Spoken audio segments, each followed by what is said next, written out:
Hey everyone, tonight we're going to slip back through the veils of time, into a world where gods walked among mortals, monsters lurked in shadows, and every whisper of the wind carried a story. Before we begin this journey through the myths and legends of ancient Greece and Rome, take a moment to like this video and subscribe, but only if you truly enjoy escaping into these timeless tales with me. Leave a comment telling me where you're listening from, and what time it is for you. It's always magical to see this circle of curious minds from around the world. Now, dim the lights, settle in somewhere cozy, maybe put on a fan for that soft, calming hum, and let's drift together into a world where every star has a secret and every god has a story. Before we delve into the many strange beliefs of the ancient Greeks, and the extraordinary number of gods they worshipped, let us first consider what kind of beings these divinities were. In appearance, the gods were thought to resemble mortals. Yet they surpassed humans in beauty, grandeur, and strength. They were tall, for height was seen as a mark of beauty by the Greeks. Like humans, they experienced feelings and habits, intermarrying, having children, and needing daily nourishment to regain their strength. They required refreshing sleep to restore their energies.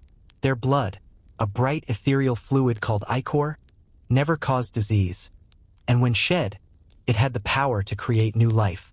The Greeks believed that the mental abilities of their gods were far superior to those of men. Yet, as we shall see, they were not free from human passions. Often, we find them driven by revenge, deceit, and jealousy.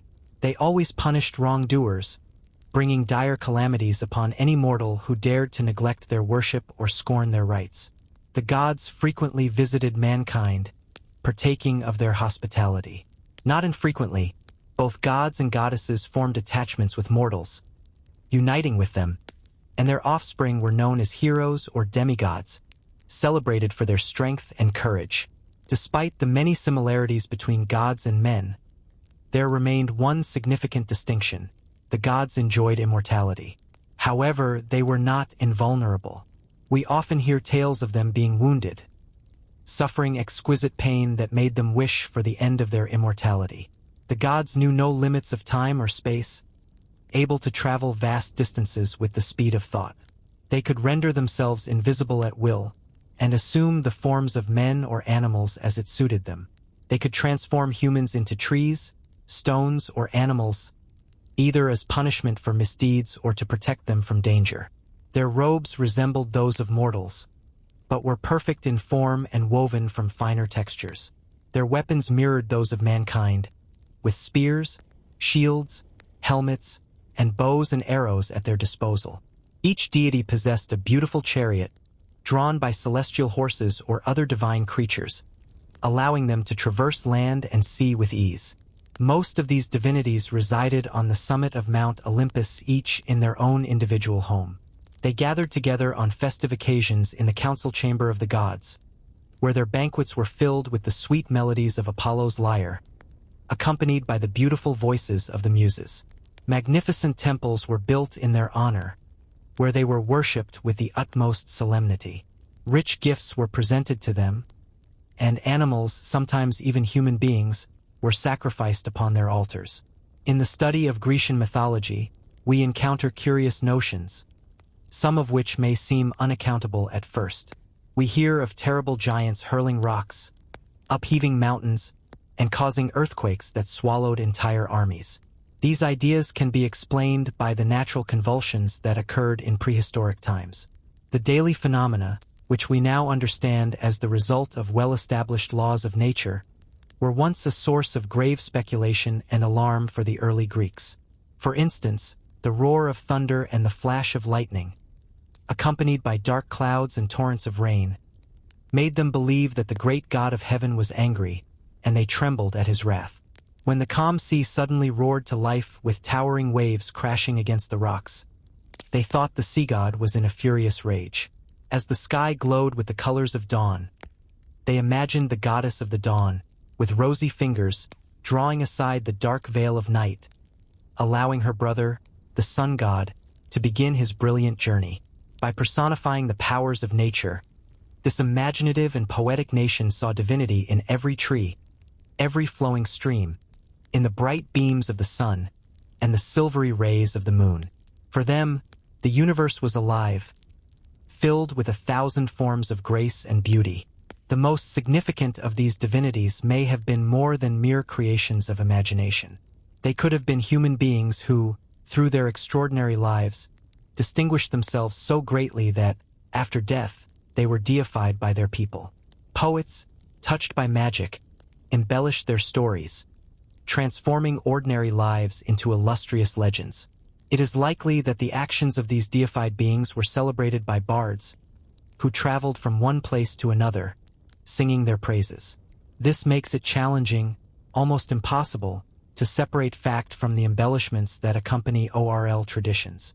To illustrate this, let us imagine Orpheus, the son of Apollo renowned for his extraordinary musical talents. If he existed today, he would surely be among our greatest musicians, honored for his gifts. Yet, the Greeks, with their vivid imagination, exaggerated his abilities, attributing to his music a supernatural power over nature. We hear tales of wild beasts tamed, mighty rivers halted in their flow, and mountains moved by the sweet tones of his voice. This theory may help us understand the extraordinary accounts we encounter in the study of classical mythology. And now, let us drift into the world of ancient beliefs, where the Romans found themselves intertwined with the rich tapestry of mythology. When the Greeks first settled in Italy, they discovered a land filled with stories, a mythology belonging to the Celtic inhabitants. These stories, like whispers on the wind, were eagerly embraced by the Greeks. They honored all gods, known and unknown, selecting those that resonated most with their own divine beings. In this way, a new religious belief blossomed, one that bore the gentle touch of its ancient Greek roots.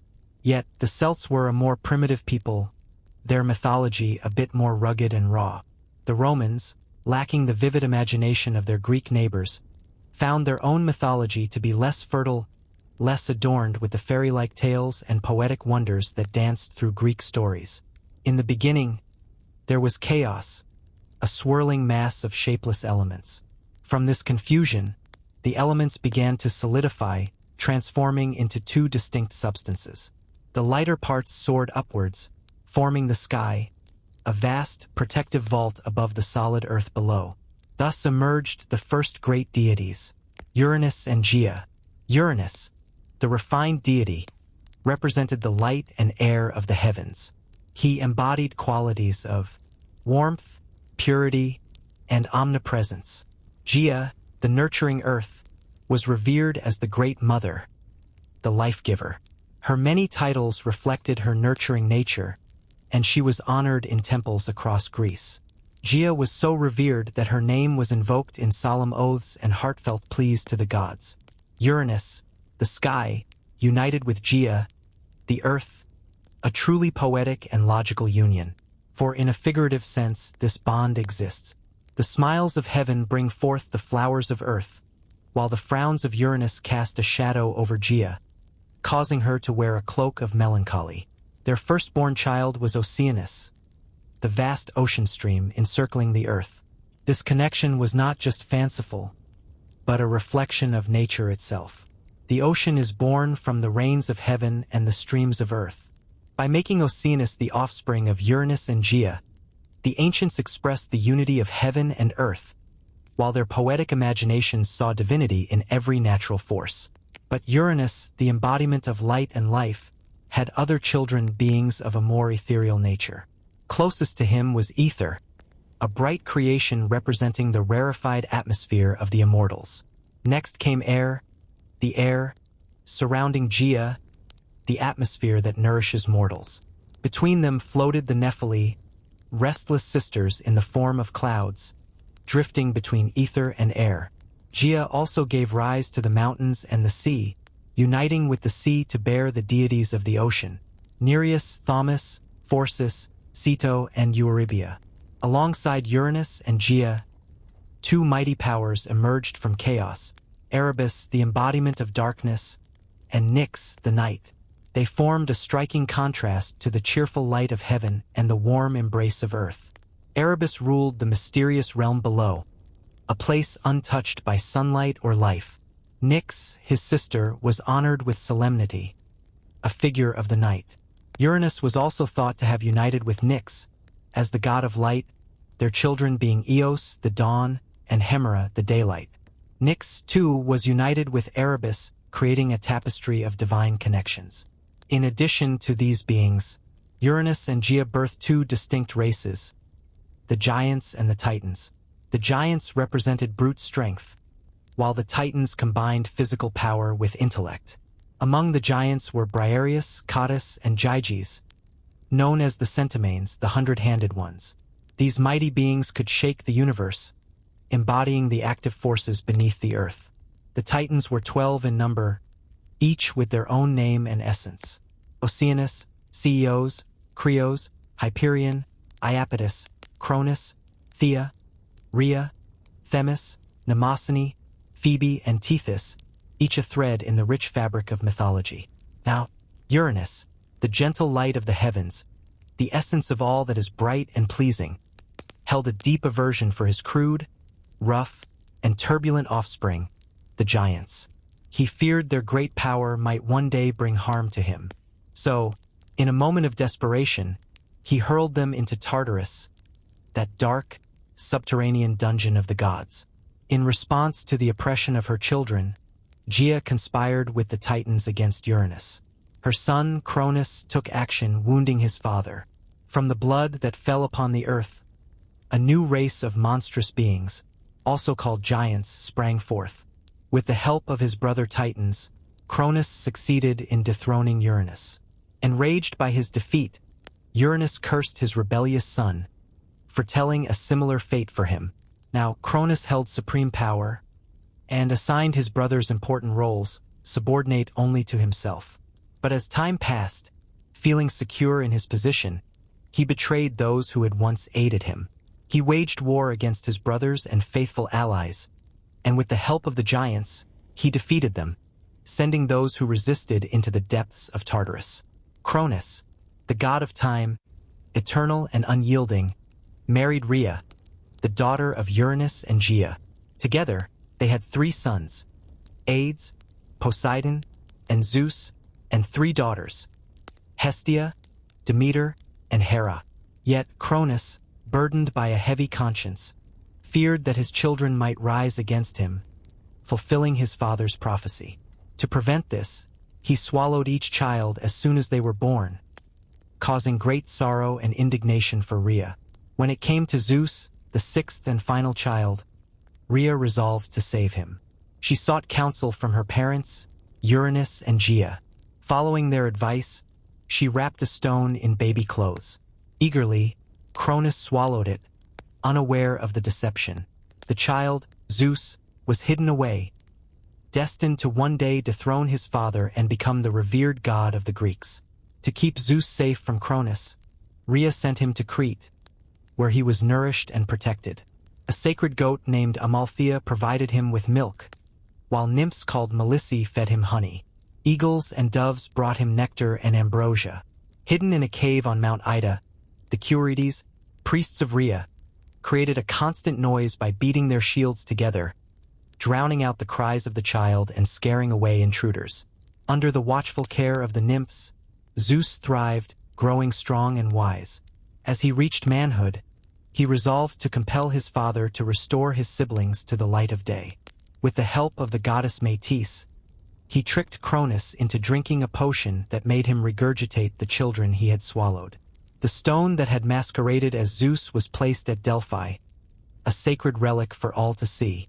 Cronus, furious at being outsmarted, prepared for war against his son. The 2 forces gathered on separate mountains in Thessaly. Zeus, with his siblings, stood on Mount Olympus, joined by Oceanus and other titans who had turned against Cronus.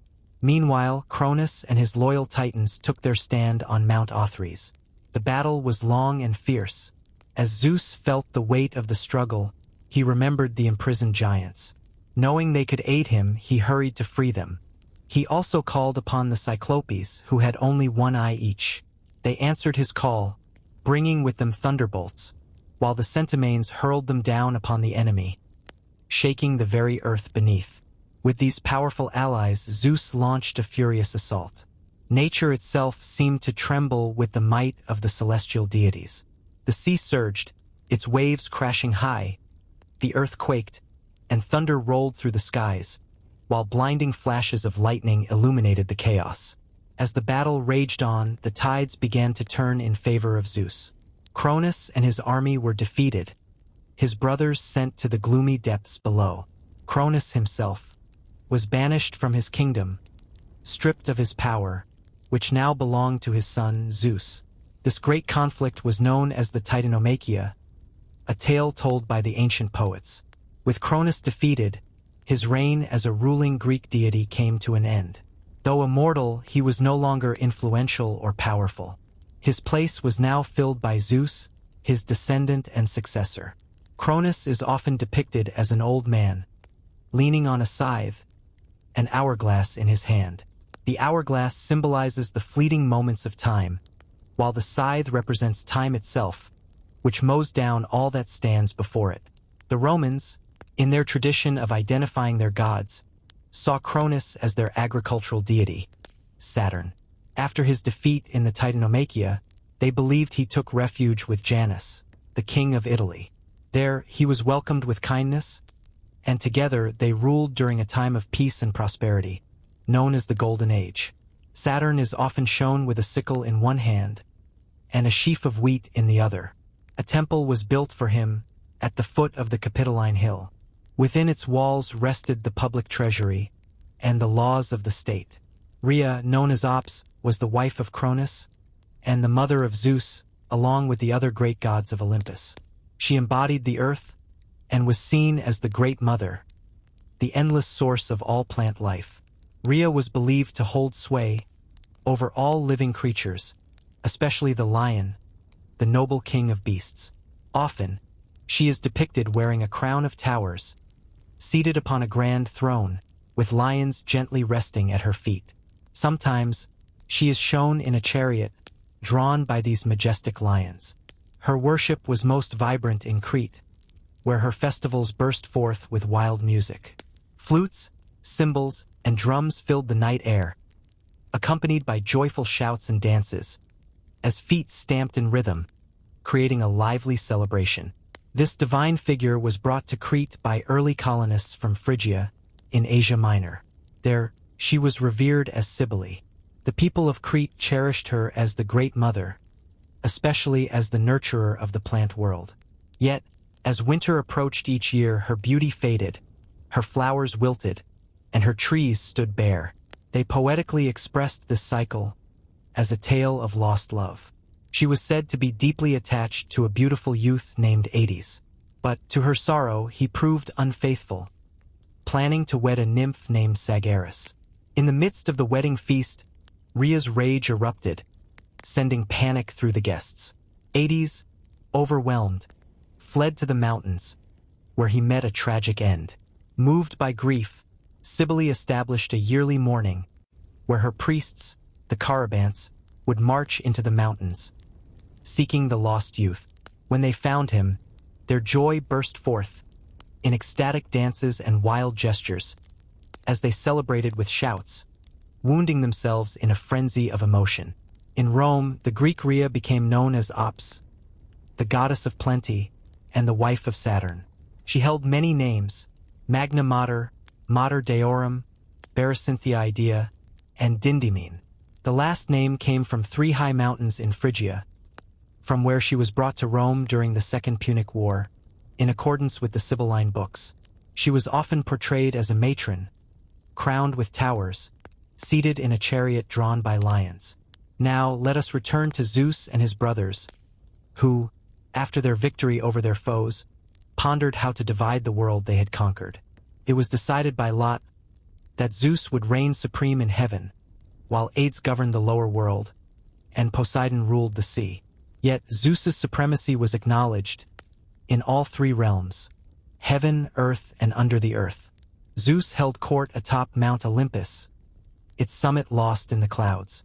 Hades ruled the shadowy depths below, while Poseidon commanded the vast sea.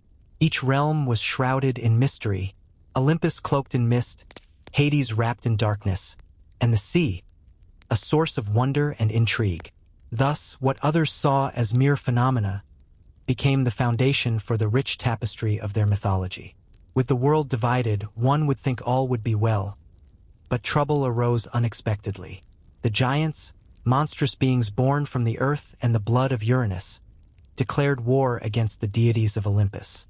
Their struggle was long and wearisome, as Gaia had made them invincible while they stood upon the ground. Yet, their mother's protection faltered when rocks were hurled at them, causing them to fall. Without their feet on the earth, they were overcome, and the lengthy war known as the Gigantomachia came to an end. Among the most daring giants were Enceladus, Rhetus, and the brave Mimas, who hurled great stones and burning trees at the heavens, defying Zeus's lightning.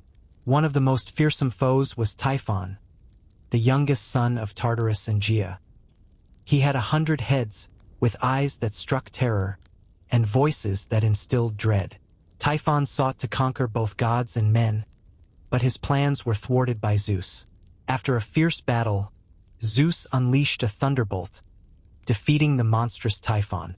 Yet, the gods were so frightened, they fled to Egypt, transforming into various animals to escape his wrath.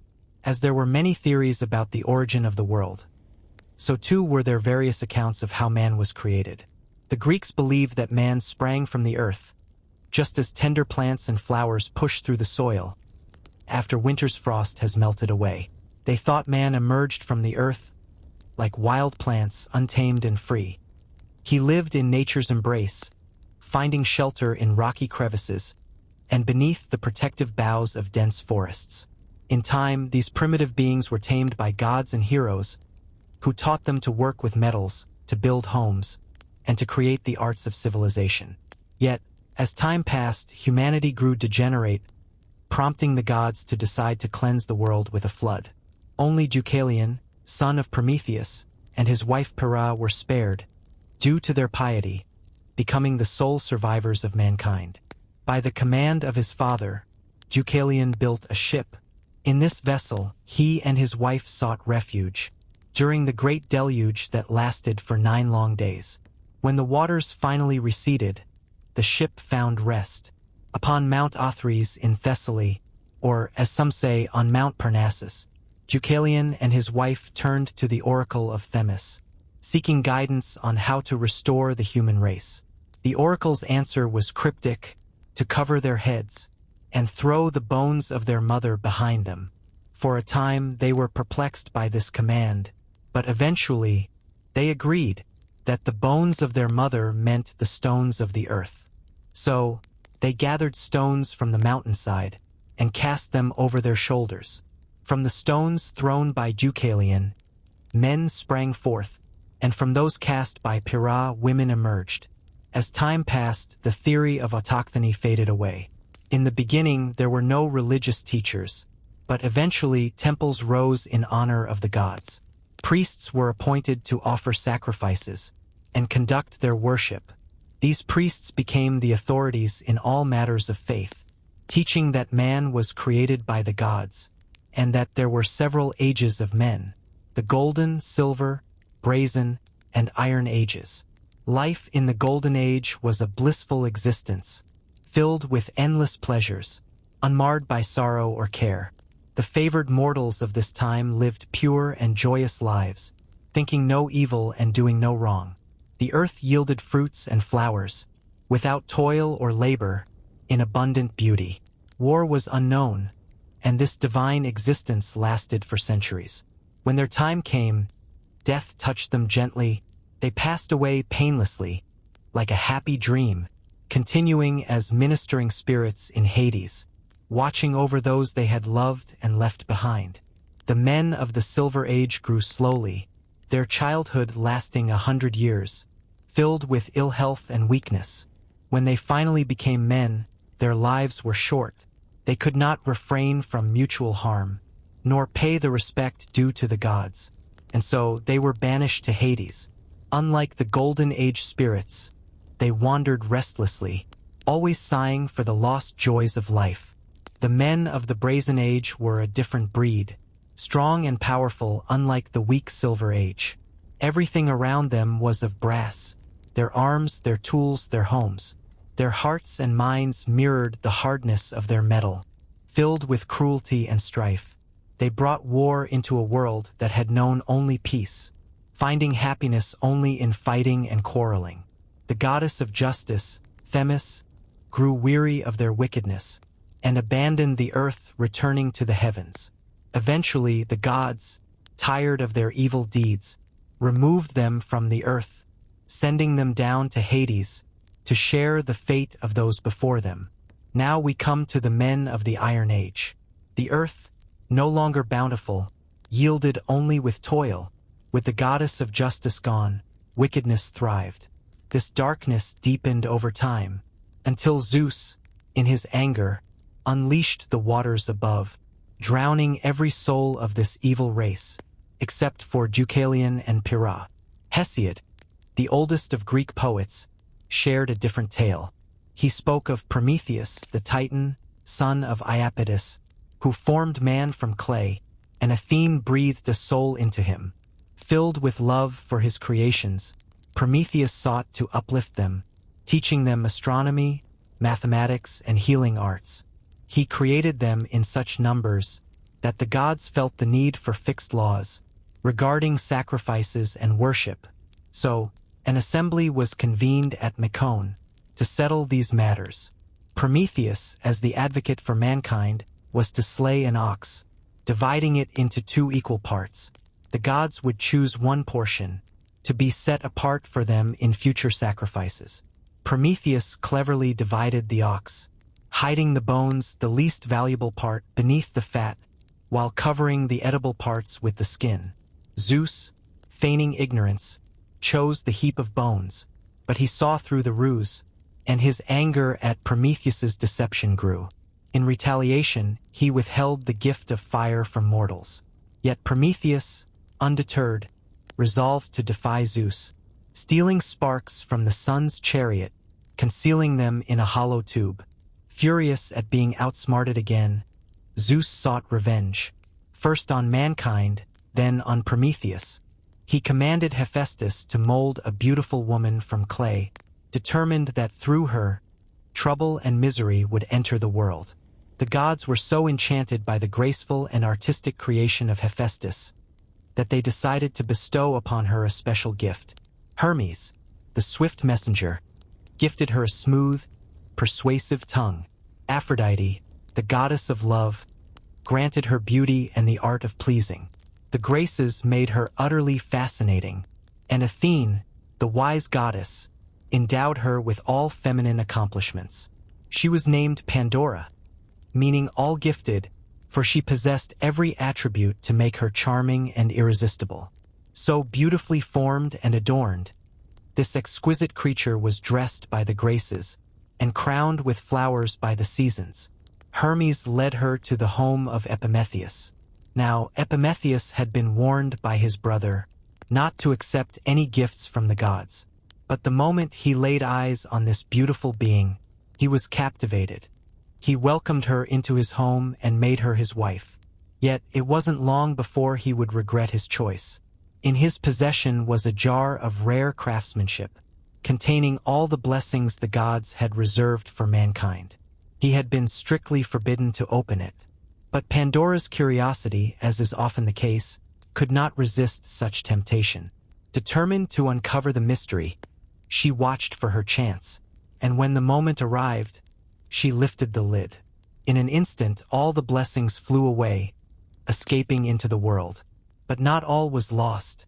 Just as hope, which lay at the bottom, was about to follow, Pandora quickly closed the lid. In doing so, she preserved for mankind that precious solace, which helps them bear the many ills that life brings. Having punished mankind, Zeus sought vengeance on Prometheus.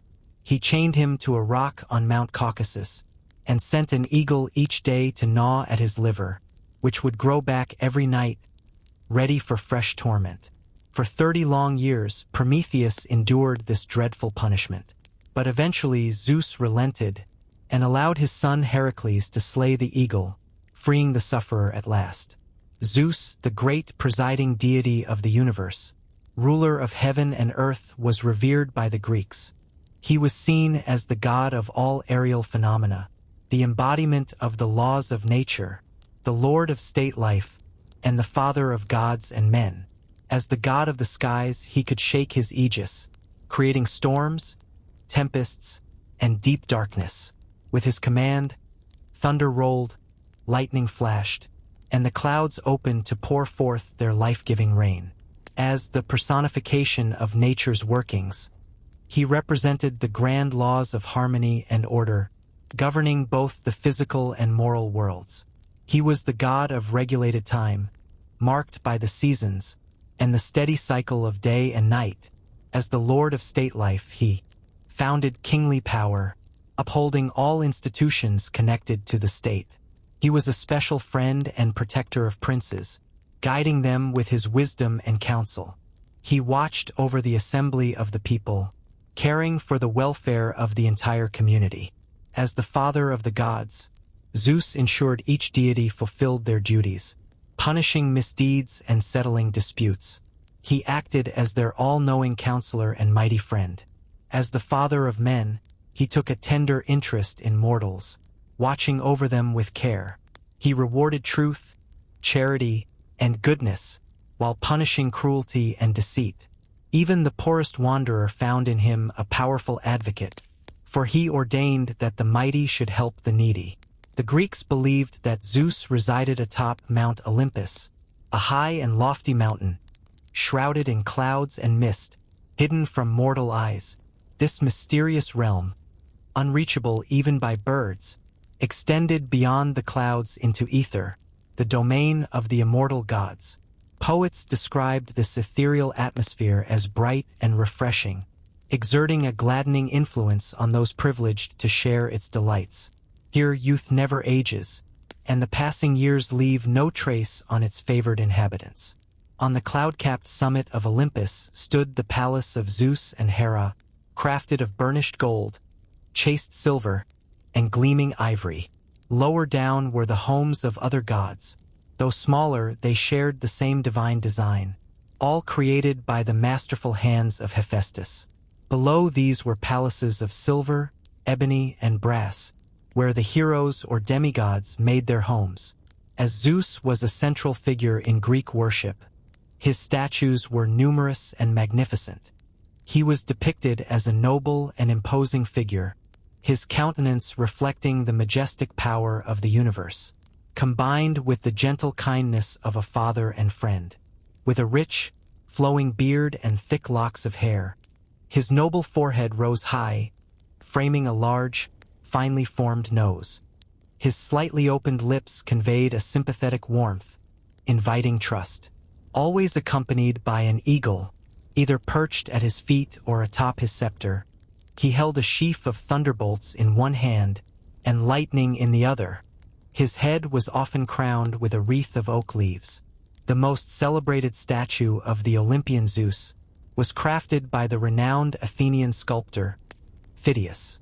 This magnificent statue stood, 40 feet high, within the grand temple of Zeus at Olympia.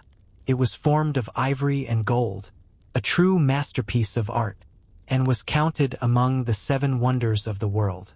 In this statue, Zeus was depicted seated upon a majestic throne, holding in his right hand a life-sized image of Nike, the goddess of victory, and in his left, a royal scepter, topped with a proud eagle. It is said that Phidias poured all his genius into this sublime creation. He earnestly prayed to Zeus for a sign of approval. His prayer was answered when a flash of lightning burst through the open roof of the temple. Phidias interpreted this as a sign that the god of heaven was pleased with his work. Zeus was first worshipped at Dodona, in Epirus, where, at the foot of Mount Tomyris, by the wooded shores of Lake Joanina, lay his ancient oracle, the oldest in Greece. Here, the voice of the eternal and invisible God was believed to whisper through the rustling leaves of a giant oak. These whispers revealed the will of heaven and the destinies of mortals. The priests of Zeus, known as the Selli, interpreted these divine messages for the people. Recent excavations at this sacred site have uncovered the ruins of the ancient temple of Zeus, along with intriguing relics, among them small plates of lead, inscribed with inquiries from those who sought the oracle's wisdom. These humble leaden plates speak to us from a bygone era, echoing the hopes and fears of those who lived long ago. One person asks which god to turn to for health and fortune, another seeks advice for their child, and a shepherd promises a gift to the oracle if his sheep venture proves successful. Had these little memorials been made of gold, they might have shared the fate of the treasures that adorned temples during the turbulent times when Greece fell to barbarian hands. Though Dodona was the oldest of his shrines, the great national seat of Zeus's worship was at Olympia in Elis. There stood a magnificent temple dedicated to him, housing the famous colossal statue by Phidias. Devout worshippers flocked to this world-renowned sanctuary from all corners of Greece, not only to pay homage to their supreme deity, but also to partake in the celebrated games, held every 4 years. The Olympic Games were a cherished national institution. Even Greeks who had left their homeland made a point to return, to compete with their fellow countrymen in various athletic sports during these festivals. In a land like Greece, filled with many small states often at odds, these gatherings were invaluable, uniting the Greeks in a bond of brotherhood. During these festive occasions, the nation came together, setting aside past differences, to revel in shared joy. You may have noticed that in representations of Zeus, he is always accompanied by an eagle. This regal bird was sacred to him, perhaps because it alone could gaze at the sun without being dazzled, symbolizing its ability to behold the splendor of divine majesty unflinchingly. The oak tree and the peaks of mountains were also sacred to Zeus. His sacrifices included white bulls, cows, and goats. Zeus had 7 immortal wives, whose names were Metis, Themis, Eurynomy, Demeter, Mnemosyne, Leto, and Hera. Metis, his first wife, was one of the Oceanides or sea nymphs. She embodied prudence and wisdom, evident in her clever administration of the potion that made Cronus yield up his children. Gifted with prophecy, she foretold to Zeus that one of their children would gain power over him. To prevent this, he swallowed her before any children were born. Later, feeling intense pain in his head, he called for Hephaestus, ordering him to open it with an axe. When this was done, out sprang a beautiful being, clad in armor from head to toe. This was Athene, goddess of armed resistance and wisdom. Themis was the goddess of justice, law, and order. Eurynomy, also one of the Oceanides, was the mother of the Charites or Graces. Demeter, daughter of Cronus and Rhea, was the goddess of agriculture. Mnemosyne, daughter of Uranus and Gaia, was the goddess of memory and the mother of the 9 muses. Leto, daughter of Ceus and Phoebe, was blessed with extraordinary beauty. She was dearly loved by Zeus, yet her life was far from happy. Hera, consumed by jealousy, persecuted her with relentless cruelty, sending the fearsome serpent Python to torment her wherever she went. But Zeus, filled with compassion for her suffering, sought to create a refuge where she could feel safe from the serpent's attacks. He brought her to Delos, a floating island in the Aegean Sea, which he anchored to the ocean floor with chains of adamant. Here she gave birth to her twin children, Apollo and Artemis, 2 of the most beautiful of the immortals. In some versions of Leto's story, Zeus transformed her into a quail to help her evade Hera's watchful gaze. She is said to have returned to her true form upon reaching the island of Delos. Hera, being the principal wife of Zeus and queen of heaven, will be detailed in a special chapter. In the unions of Zeus with his immortal wives, there lies an allegorical meaning. His marriage to Metis, who surpassed both gods and men in knowledge, represents the alliance of supreme power with wisdom and prudence. His union with Themis symbolizes the bond between divine majesty and justice, law and order.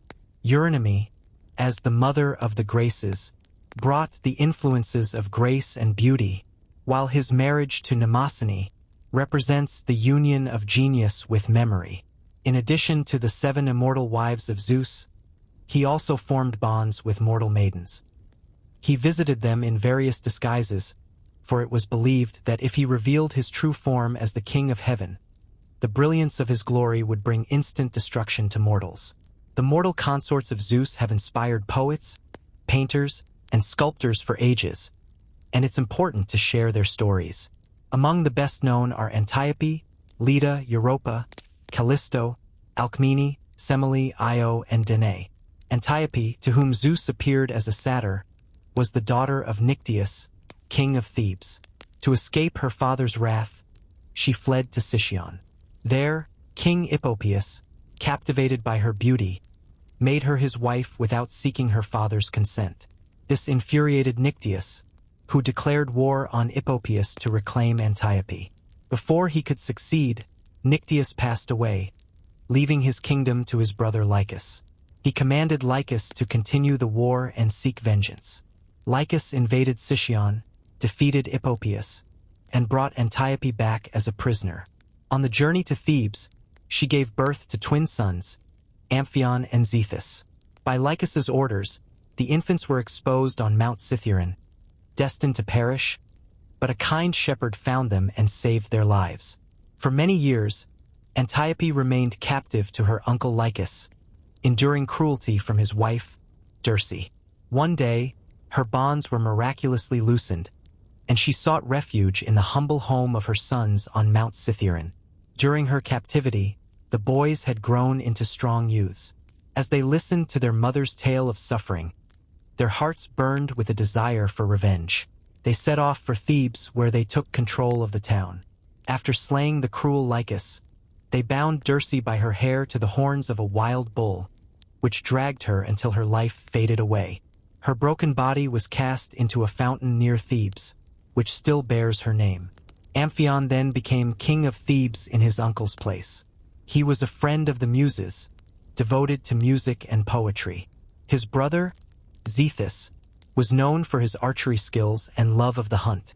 It is said that when Amphion wished to build walls around Thebes, he played a sweet melody on the lyre gifted to him by Hermes.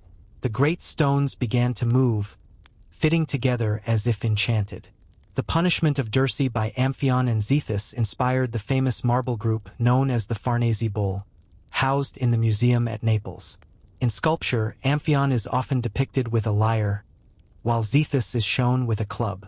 Leda, whose heart Zeus won in the form of a swan, was the daughter of Thestius, king of Aetolia.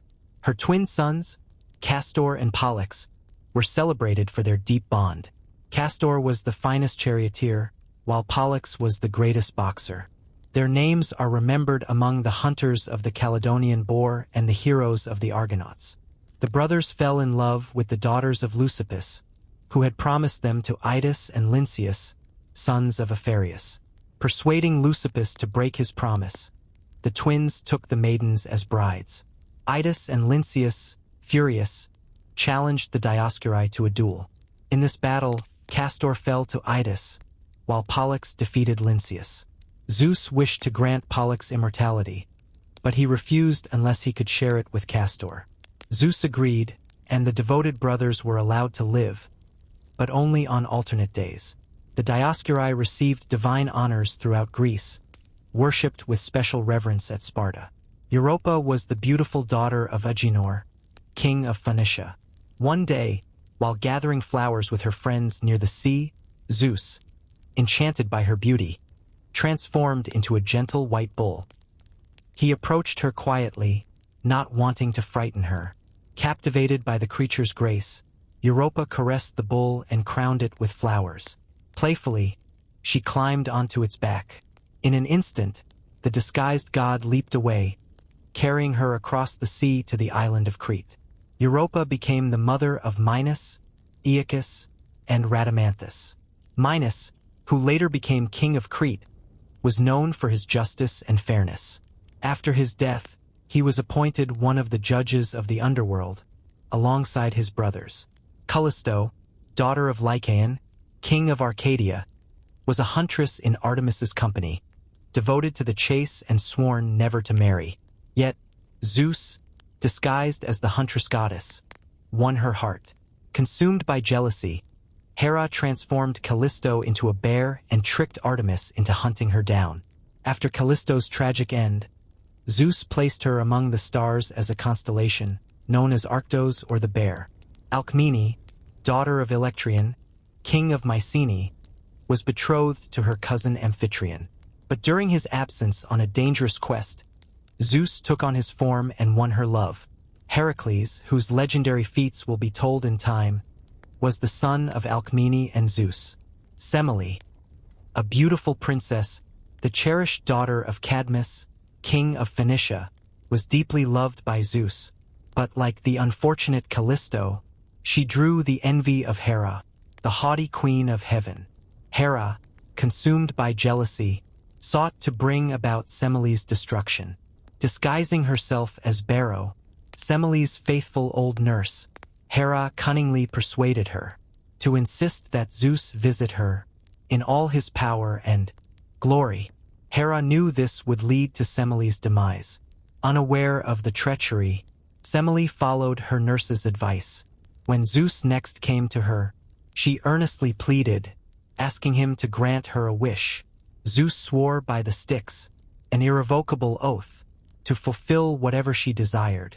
With confidence, Semele requested to see him in all his divine majesty. Bound by his oath, Zeus revealed himself, the mighty lord of the universe, surrounded by thunder and lightning. In that moment, Semele was consumed by the flames. Then there was Io, daughter of Inachus, king of Argos.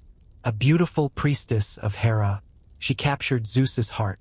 To protect her from Hera's jealousy, he transformed her into a white cow.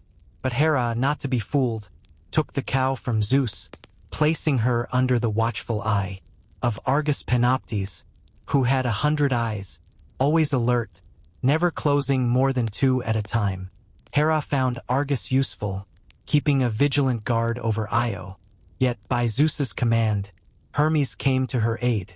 With the sweet sound of his magic lyre, he lulled Argus to sleep, and in that moment of vulnerability, Hermes struck him down. In gratitude for Argus's service, Hera placed his eyes upon the tail of a peacock, a lasting tribute. But Hera, ever resourceful, sent a gadfly to torment Io, driving her to wander the world, seeking escape from her relentless pursuer. At last she reached Egypt, where she found peace, and there, on the banks of the Nile, she resumed her original form. She gave birth to a son, named Epiphus, who would become king of Egypt and build the famed city of Memphis. Then there was Danae. Zeus appeared to her in a shimmering shower of gold. For more of her tale, listen to the legend of Perseus. The Greeks believed that Zeus, the divine ruler of the universe, would sometimes take human form, descending from his celestial realm to visit mankind. His purpose was often to punish the guilty or reward the deserving. On one occasion, Zeus, accompanied by Hermes, journeyed through Phrygia, seeking shelter and kindness, but they found no warm welcome until they reached the humble cottage of an old man and his wife, Philemon and Baucis. They welcomed the gods with genuine warmth, offering what little they had, a simple meal shared with love. As they dined, the wine bowl miraculously filled, and the old couple realized the divine nature of their guests. The gods revealed that their village was doomed and led them to a hill overlooking their home. What a shock it was to see a watery plain where their beloved village once stood. Only their little cottage remained, transforming into a temple before their astonished eyes. Zeus then asked them to name a wish, and they humbly requested to serve the gods in the temple and to end their lives together. Their wish was granted. They spent their days in worship, and when the time came, They both passed away, at the same moment, transformed by Zeus into trees, forever standing side by side. On another journey, Zeus sought to witness the truth of mankind's wickedness. He traveled through Arcadia, where the people recognized him, honoring him with respect.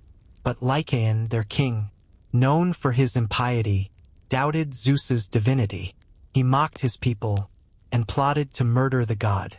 Before carrying out his wicked plan, he tested Zeus, serving him a dish of human flesh.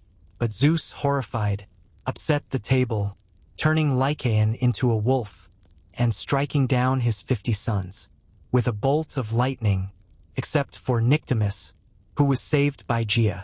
Jupiter, the Roman counterpart of Zeus, is often confused with him, but he stands as the head of the Olympic gods, the presiding deity of life, light, and the skies. Jupiter holds absolute power over life and death, differing from Zeus, who is sometimes swayed by the moire, the fates. While Zeus often visited mankind, Jupiter remained the supreme god, never descending to earth. The grandest temple of Jupiter stood on the Capitoline Hill in Rome, where he was worshipped as Jupiter Optimus Maximus, Capitolinus, and Tarpeius.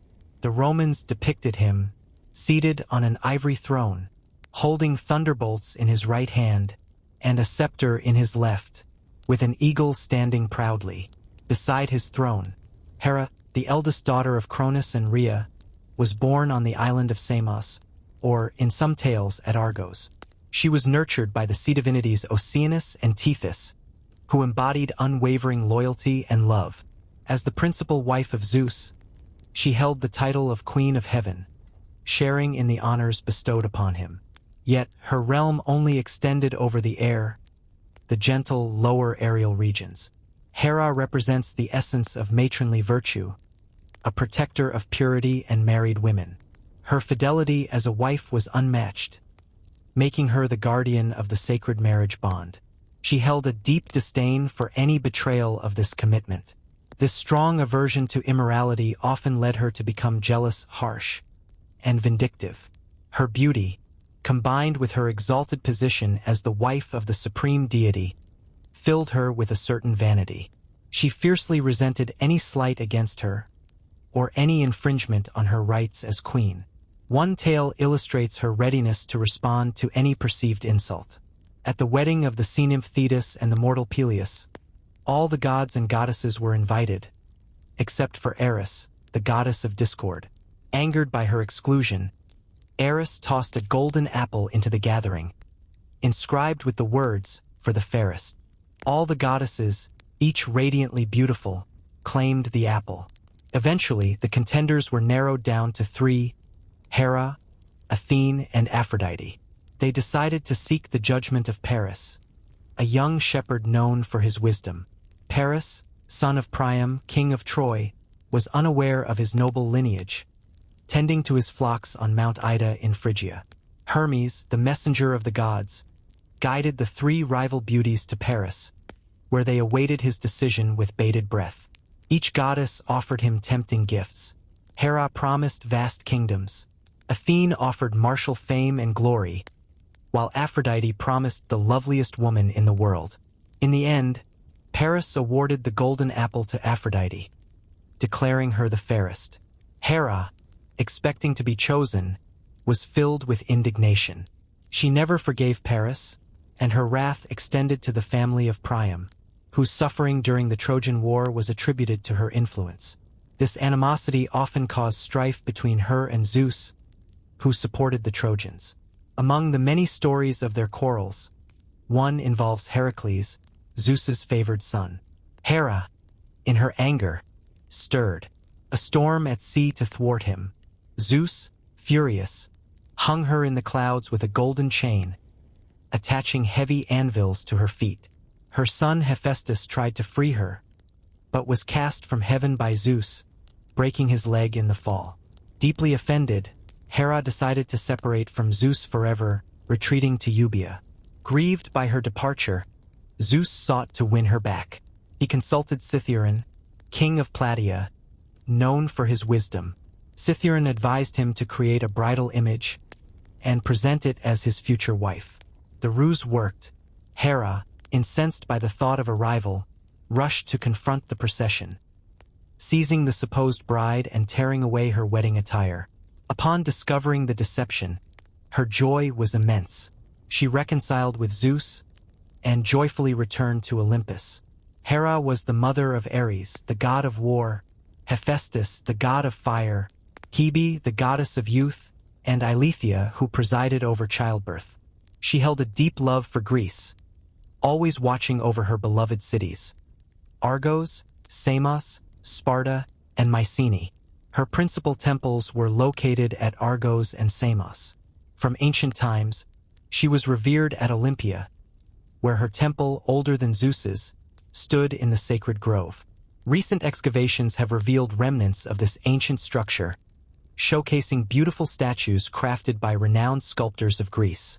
In the Altus, young maidens raced in her honor, with the swiftest receiving an olive wreath and a piece of sacrificial flesh.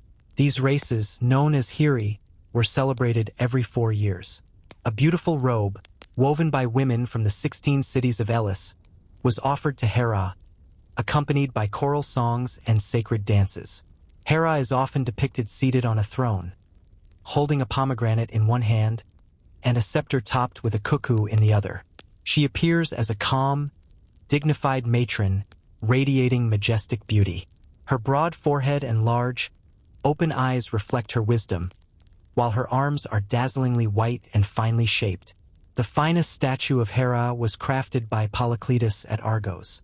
Her attributes include a diadem, veil, scepter, and the peacock. Each month, a ewe lamb and a sow were sacrificed to her, with the hawk, goose, and especially the peacock considered sacred. Flocks of these beautiful birds often surrounded her throne, while Iris, the rainbow, sat behind her. Her favorite flowers were the dittany, poppy, and lily, each a symbol of her beauty and grace. Juno, the Roman goddess, often seen as the counterpart to the Greek Hera, was quite different in many ways. While Hera is known as the proud and unyielding queen of heaven, Juno is cherished as the embodiment of a loving matron and devoted housewife. In Rome, she was honored under many titles, each reflecting her role as the protector of married women. Juno was believed to watch over every woman, from the moment of her birth until the end of her days. The grand temples dedicated to her stood tall in Rome, one on the Aventine Hill and another on the Capitoline Hill. There was also a temple on the Arcs, where she was worshipped as Juno Moneta, the goddess of warning. Nearby, the public mint hummed with activity. Every year, on the 1st of March, a grand festival called the Matronalia was celebrated in her honor. This day was filled with joy and solemnity, as married women gathered to pay their respects. Now, let us turn to Pallas Athene, known as Minerva, the goddess of wisdom and armed resistance. She was a uniquely Greek divinity, with no other culture sharing her essence. Legend tells us that she sprang forth from the head of Zeus, fully armored, from head to toe. Homer beautifully describes her miraculous arrival, as Olympus trembled and the earth echoed her battle cry. The sea stirred with excitement, and even Helios, the sun god, paused to welcome her. Athene quickly found her place among the gods, becoming the most trusted and wise advisor to her father. This brave maiden embodied all that was noble, remaining pure in heart and action, unlike Zeus, who had his flaws. As his favorite child, she was granted remarkable powers, the ability to wield thunderbolts, to extend life, and to bestow the gift of prophecy. Athene was unique, holding authority equal to Zeus himself. When he could no longer walk the earth, she acted as his deputy. Her special duty was to protect the state and the peaceful bonds between people. She stood for law and order, and fought for what was right. During the Trojan War, she championed the Greeks, using her influence to guide them. The Areopagus, a court for justice, was believed to have been established by her. When votes were tied, she cast the deciding vote, favoring the accused. Athene was the patroness of learning, science, and art, especially when these pursuits benefited nations. She guided agriculture, inventing the plow, teaching humanity how to harness oxen for farming. She instructed people in numbers, trumpets, and chariots, and played a role in building the Argo, fostering the art of navigation. Cities relied on her protection, which is why her temples often graced citadels. She watched over the walls and fortifications, ensuring safety from enemies and nurturing prosperity. As a guardian of the state, she was known as Athene Polias. Though born in armor, which symbolized her unassailable virtue, some mistakenly believed she was merely a goddess of war. In truth, unlike her brother Ares, who thrived on conflict, she only took up arms to defend the innocent against oppression. In the Iliad, we often see her on the battlefield, valiantly protecting her favored heroes, always at Zeus's command. He provided her with arms, as she had none of her own. A notable feature of Athene is the aegis, a magnificent shield given to her by Zeus. When danger approached, she would swing it around, keeping threats at bay. At the center of this shield was the fearsome head of Medusa, capable of turning anyone who gazed upon it to stone. Beyond her many roles in the state, Athene also presided over spinning and weaving, two essential crafts for women. She was unmatched in her skill and taste, weaving her own robe and that of Hera, richly adorned. She even gifted Jason a cloak she had crafted, as he embarked on his quest for the Golden Fleece. Once, a mortal maiden named Arachne challenged her to a weaving contest. Though Athene accepted, she was ultimately outdone by her pupil. In her anger, she struck Arachne with her shuttle, and the heartbroken maiden, overwhelmed by shame, took her own life, only to be transformed into a spider by Athene. This goddess also invented the flute, playing it with great talent. Yet one day, when the gods laughed at her expressions while playing, she rushed to a fountain to see for herself. Discovering their ridicule was true, she cast the flute aside, never to play it again. Athene, she is often depicted fully draped, with a serious and thoughtful expression. Her face, an elegant oval, is framed by a wealth of beautiful hair, cascading down in careless grace. She embodies strength, grandeur, and majesty, her broad shoulders and small hips giving her a slightly masculine appearance. As the war goddess, she dons shining armor, a helmet adorned with a large plume. In one arm, she carries the aegis, and in her hand, a golden staff, a magical gift that bestows youth and dignity upon her chosen favorites. Athene was revered across Greece, but especially by the Athenians, who considered her their guardian deity. Her most famous temple, the Parthenon, stood proudly on the Acropolis of Athens. Inside, it housed her world-renowned statue by Phidias, a colossal figure, 39 feet high, crafted from ivory and gold. This statue, with its majestic beauty, was the temple's main attraction. Athene stands erect, holding her spear and shield, an image of Nike in her hand, while a serpent lies at her feet. The olive tree is sacred to her, a gift she created in a contest with Poseidon.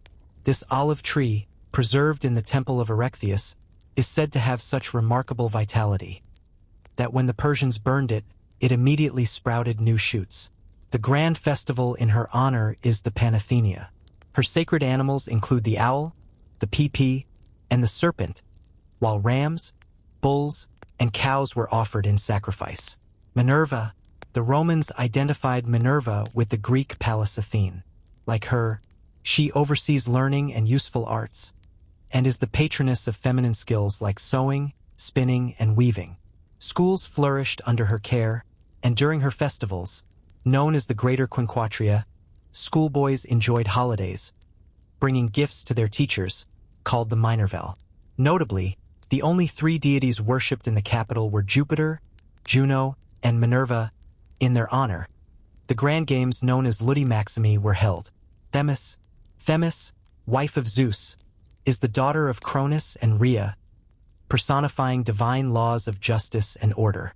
She governs the assemblies of the people and the laws of hospitality. Entrusted with calling the assembly of the gods, she is also the mistress of ritual and ceremony. Zeus often sought her wise counsel, acting upon her advice.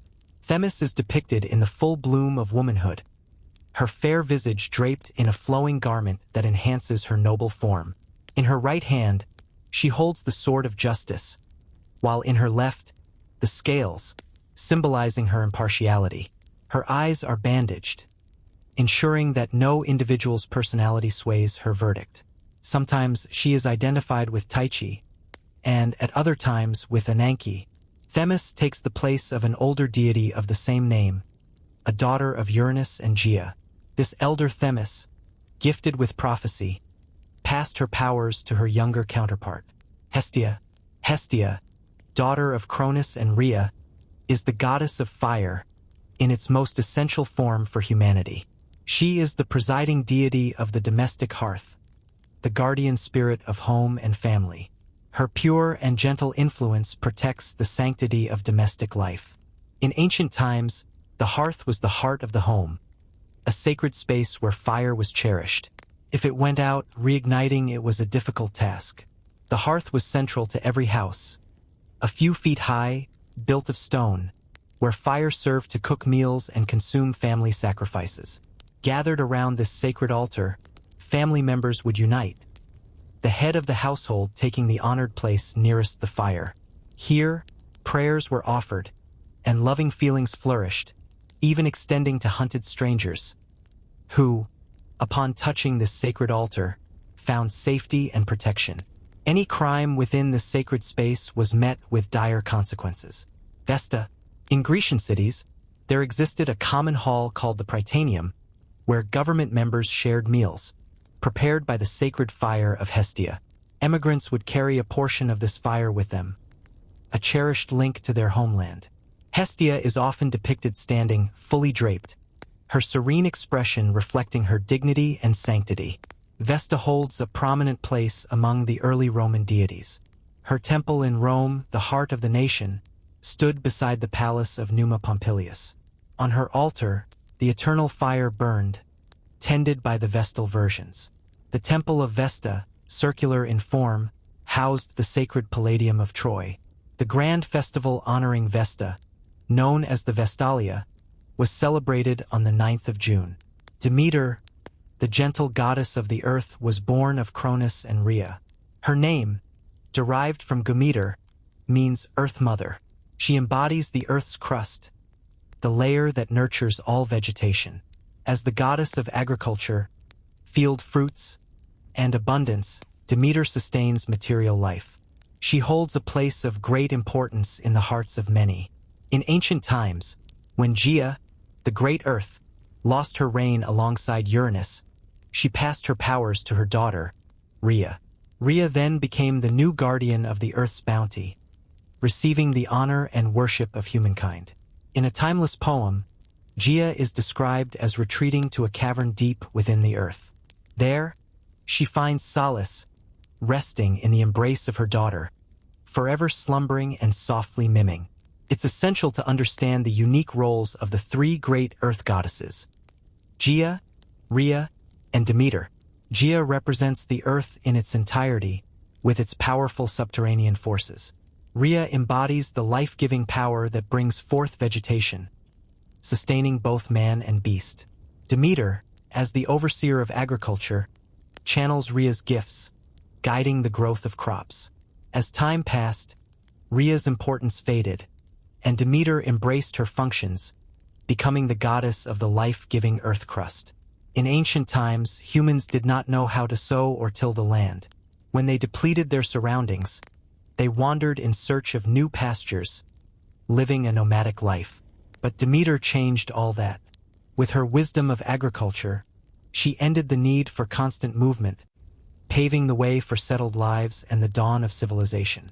Demeter's favor was believed to bring rich harvests and fruitful crops. Yet, her displeasure could summon blight, drought, and famine. The island of Sicily held a special place in her heart, where she was revered for the land's extraordinary fertility. Often, Demeter is depicted as a noble and majestic woman. Tall and matronly, her presence commands respect.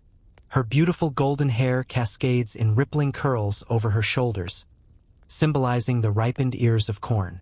Sometimes, she rides in a chariot drawn by winged dragons, while at other times, she stands tall and dignified, fully draped. In one hand, she holds a sheaf of wheat ears, and in the other, a lighted torch.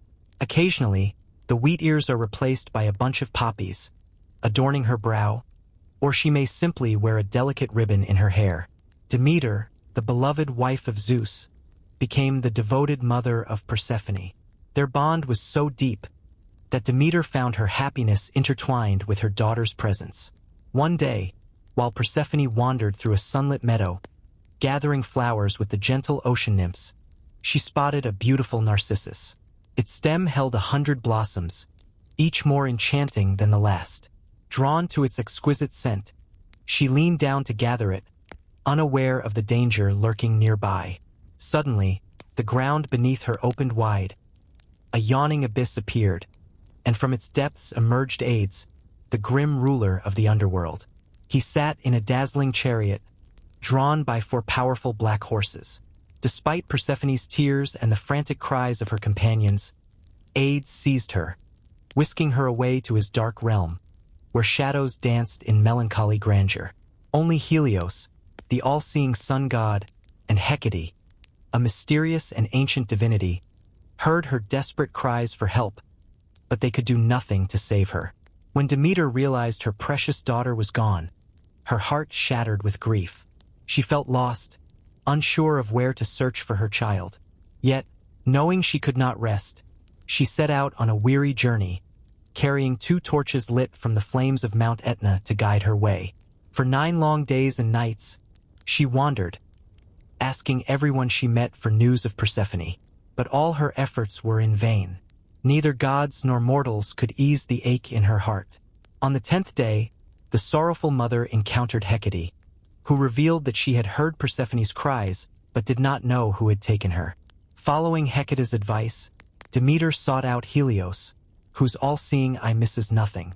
From him, she learned that it was Zeus himself who had allowed Hades to take Persephone, intending for her to become his wife.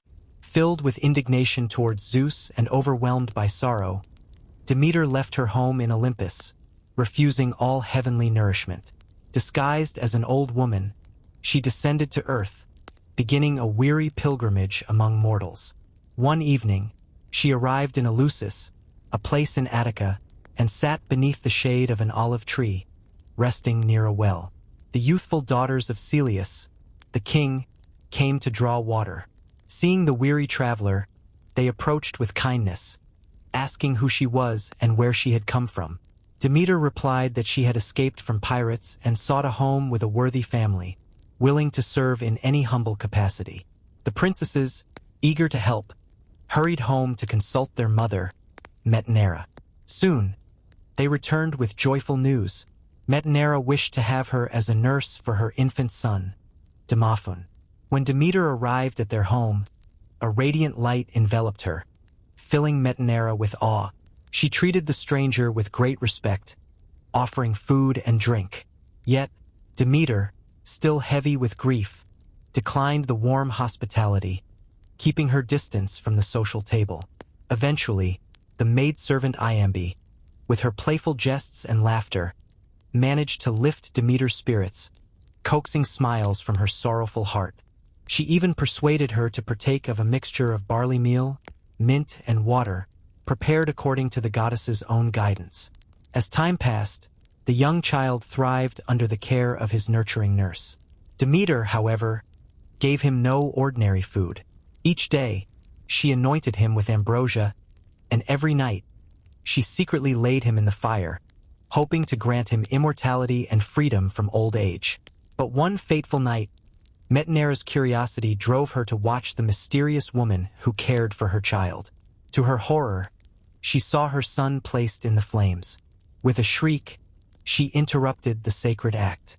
Demeter, angered by this intrusion, withdrew the child and revealed her true form. The aged figure vanished, replaced by a radiant goddess, her golden locks flowing like sunlight, embodying dignity and majesty. She told the astonished Metanera that she was Demeter, the goddess, and had intended to make her son immortal. Yet, due to her fatal curiosity, that blessing was lost. However, she promised that the child, having been cradled in her arms and nurtured at her breast, would always command respect and reverence among humankind. With a gentle request, she asked that a temple and altar be built for her on a nearby hill, where the people of Eleusis could honor her. She promised to guide them in the sacred rites and ceremonies that would celebrate her.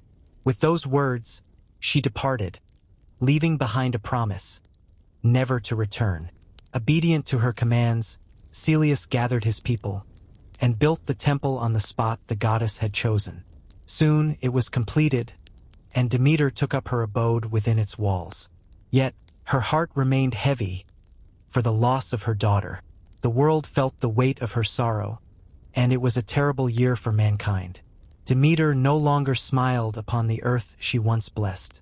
The husbandmen sowed the grain, and the groaning oxen plowed the fields, but no harvest came to reward their toil. All was barren, a dreary desolation. The world faced famine, and the gods risked losing their cherished honors and sacrifices. It became clear to Zeus that something must be done to soothe the anger of the goddess. He sent Iris, along with many other gods and goddesses, to plead with Demeter to return to Olympus. But their prayers fell on deaf ears. The incensed goddess swore that until her daughter was restored to her, she would not allow the grain to sprout from the earth. Finally, Zeus sent Hermes, his faithful messenger, to the underworld with a heartfelt plea to Hades, urging him to return Persephone to her grieving mother. When Hermes arrived in the shadowy realms of Hades, he found him seated upon a throne, with the beautiful Persephone beside him, sorrowfully lamenting her fate. Upon hearing Hermes' request, Hades agreed to release Persephone. Joyfully, she prepared to follow the messenger of the gods back to the realm of light and life. Before parting from her husband, Hades gifted her a few pomegranate seeds. In her excitement, she thoughtlessly swallowed them, and this simple act would profoundly affect her future. The reunion between mother and child was filled with pure joy, and for a moment, all past sorrows faded away. Demeter's happiness would have been complete had not Hades claimed his rights. He declared that anyone who tasted food in his realm must remain there forever. To prove his claim, he called upon Ascalaphus, the son of Acheron and Orphne, as his witness. Zeus, feeling the sting of Demeter's disappointment, sought a compromise. He persuaded Hades to allow Persephone to spend 6 months of the year with the gods above, while the other 6, she would remain with her grim lord below. With her daughter by her side, Demeter returned to her long-abandoned home in Olympus. The earth, sympathetic to her joy, responded with vibrant life. The corn sprang forth in abundance. The trees, once bare, donned their emerald robes, and the flowers, long imprisoned in the hard, dry soil, filled the air with their sweet fragrance. This enchanting tale, a favorite among classic authors, may have begun as an allegory to illustrate the changing seasons. Over time, it took on a literal meaning, and the people of Greece came to embrace it as a sacred belief. In the temple built for Demeter at Eleusis, the famous Eleusinian mysteries were established by the goddess herself. It is challenging to uncover the secrets of these sacred rites. As with all secret societies, the most plausible theory suggests that the priests taught the initiated a deeper truth, deemed too profound for the untrained minds of the masses. It is believed that the myth of Demeter and Persephone was explained to signify the temporary loss that Mother Earth experiences each year, when winter's icy breath robs her of her flowers, fruits, and grain.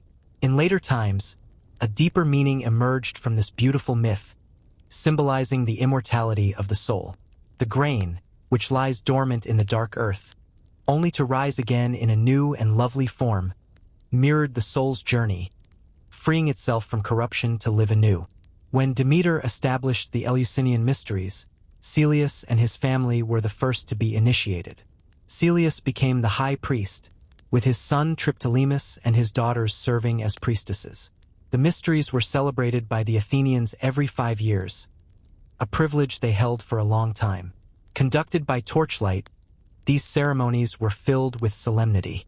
To spread the blessings of agriculture, Demeter gifted Triptolemus her chariot, drawn by winged dragons.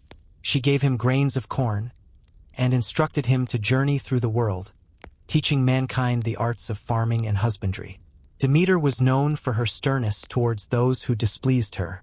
In the tales of Stellio and Erysichthon we see her wrath. Stellio, a youth who mocked the goddess as she ate a bowl of porridge, was punished for his disrespect. In her anger, she threw the remaining food at him, transforming him into a spotted lizard.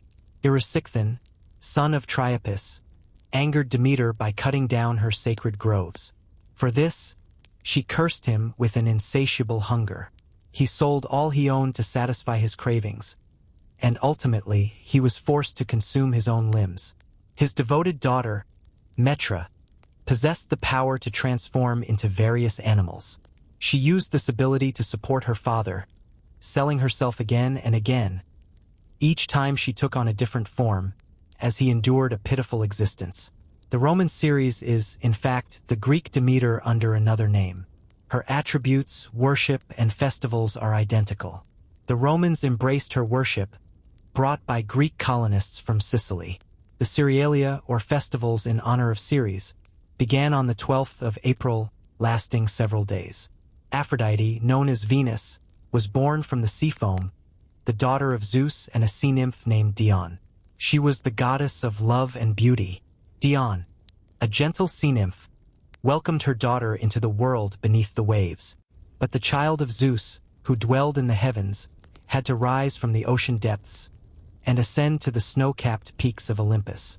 There, she could breathe the ethereal air meant for the celestial gods. Aphrodite, the mother of Eros, the god of love, also gave life to Aeneas, the great Trojan hero. He led the Greek colony that settled in Italy, giving birth to the city of Rome. As a mother, Aphrodite draws our hearts with her tender care for her children. In Homer's Iliad, we learn how she rushed to aid Aeneas when he was wounded in battle, risking her own safety, and suffering awound herself in her desperate attempt to save him. Aphrodite held a special affection for a beautiful youth named Adonis, whose exquisite beauty became legendary. He was a motherless babe, and out of compassion, Aphrodite placed him in a chest, entrusting him to Persephone.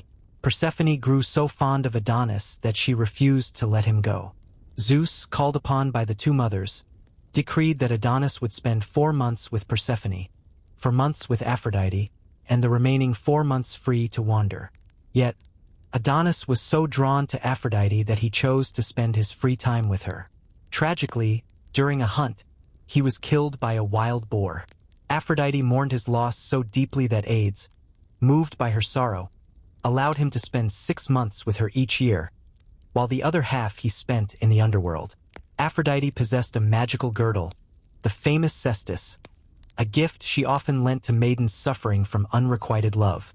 This girdle had the power to inspire affection, bestowing grace, beauty, and charm upon its wearer. Her constant companions were the Charites, or Graces Euphrosyne, Aglaia, and Talia, who are often depicted entwined in a loving embrace, their forms undraped and radiant. In Hesiod's Theogony, Aphrodite is said to belong to the ancient divinities. While other gods descended from one another, often from Zeus, her origin is uniquely independent. The most poetic tale of her birth tells of Uranus, who, when wounded by his son Cronus, shed blood that mingled with the sea foam. From this mixture, the waters turned rosy, and from their depths emerged Aphrodite, the goddess of love and beauty. As she shook her long, fair hair, droplets fell into the seashell beneath her, transforming into glistening pearls. Carried by soft, balmy breezes, she floated to Cythera, then on to Cyprus. As she stepped ashore, the dry sand blossomed into a verdant meadow, filled with vibrant colors and sweet fragrances. The entire island of Cyprus welcomed her with open arms, adorned in lush greenery. The seasons greeted her, draping her in garments of immortal fabric, crowning her with a golden wreath. Earrings of exquisite design dangled from her ears, and a shimmering chain embraced her graceful throat.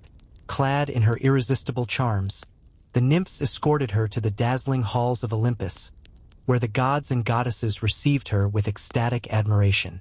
Many gods vied for her affection, but Hephaestus became the fortunate husband of this enchanting being. Yet, her beauty brought heartache, as she often turned her gaze toward other gods and even mortal men. The celebrated Venus of Milo, now in the Louvre, captures her essence beautifully. Her head is perfectly formed, with rich waves of hair cascading over her forehead, gathered in a delicate knot at the back. Her expression is enchanting, radiating joy and the dignity of a goddess.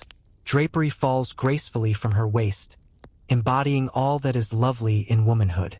She stands at a medium height, her form a perfect harmony of symmetry and proportion. Aphrodite is often depicted tying her dripping hair into a knot, while her nymphs envelop her in a soft, gauzy veil. The animals sacred to her include the dove, swan, swallow, and sparrow. Her favorite plants are the myrtle, apple tree, rose, and poppy. The worship of Aphrodite is believed to have been brought to Greece from Central Asia. She is thought to be identical to the famous Astarte, the Ashtoreth of the Bible, against whom ancient prophets spoke out against idolatrous worship. In Rome, Venus was identified with the Greek Aphrodite. Her worship was established later, with annual festivals called Veneralia held in her honor. The month of April, when flowers bloom anew, was sacred to her. She was revered as Venus Cloacina, the purifier, and Venus Myrtia, the myrtle goddess, named for the myrtle, the emblem of love. Helios, or Sol, was worshipped as the sun god, introduced to Greece from Asia. To the early Greeks, he symbolized life and all life-giving power. Light was essential for healthy life, and the sun was revered as a divine force. In those ancient times, the sun was not just an orb of light high above, but a powerful deity, shaping the world around them, embodying both destruction and nourishment for humanity. Helios, the radiant sun of the Titans Hyperion and Thea, rises each morning in the east. His sister Eos, the gentle dawn, precedes him. With her rosy fingers, she paints the tips of the mountains and draws aside the misty veil just before her brother appears. When Helios bursts forth, shining in all his glorious light, Eos quietly fades away. Now, Helios drives his flame-darting chariot along its familiar path. This chariot, burnished in gold, is drawn by 4 fire-breathing steeds. Behind them, the young god stands tall, his eyes flashing with brilliance. Rays of light surround his head, and in one hand, he holds the reins of those fiery coursers, which are wild in any hands but his. As evening approaches, Helios descends the curve of the sky, ready to cool his burning forehead in the deep sea. Close behind him is his sister Selene, the moon, who is prepared to take charge of the world, illuminating the dusky night with her silver crescent. Meanwhile, Helios rests from his labors, reclining softly on a cool, fragrant couch prepared by the sea nymphs. Here, he rejuvenates for another life-giving, joy-inspiring, and beautiful day. It may seem curious that the Greeks believed the earth to be a flat circle, yet no explanation is given for how Helios sinks down in the far west each evening, only to rise again in the east. Whether he was thought to pass through Tartarus or to possess some other means of transit, neither Homer nor Hesiod provide an answer. In later times, poets wove a graceful tale that when Helios finished his course in the west, a winged boat, crafted by Hephaestus, awaited him. It would swiftly carry him and his glorious chariot back to the east, where he would begin his bright and glowing journey once more. Helios was called upon as a witness when solemn oaths were taken, for nothing escaped his all-seeing eye. It was this very sight that allowed him to inform Demeter of her daughter's fate. He was believed to possess flocks and herds in various places, perhaps symbolizing the days and nights of the year, or the stars that twinkle in the heavens. Helios loved Clytie, a daughter of Oceanus, who returned his affection with fervor. But over time, the fickle sun god turned his heart towards Leucothea, the daughter of Orchomus, king of the eastern lands. This betrayal angered Clytie, who revealed her rival's love to Orchomus. In a cruel twist, he punished Leucothea by burying her alive. Overcome with grief, Helios tried everything to bring her back to life. Finally, when all his efforts failed, he sprinkled her grave with heavenly nectar. From that spot, a shoot of frankincense sprang forth, filling the air with its sweet aroma. Clytie's jealousy brought her no reward, for Helios never returned to her. Heartbroken, she lay on the ground, refusing all sustenance. For 9 long days, she turned her face towards the glorious god of day as he journeyed across the heavens. Eventually, her limbs became rooted in the earth, transforming her into a flower that forever turns towards the sun. Helios married Perse, daughter of Oceanus.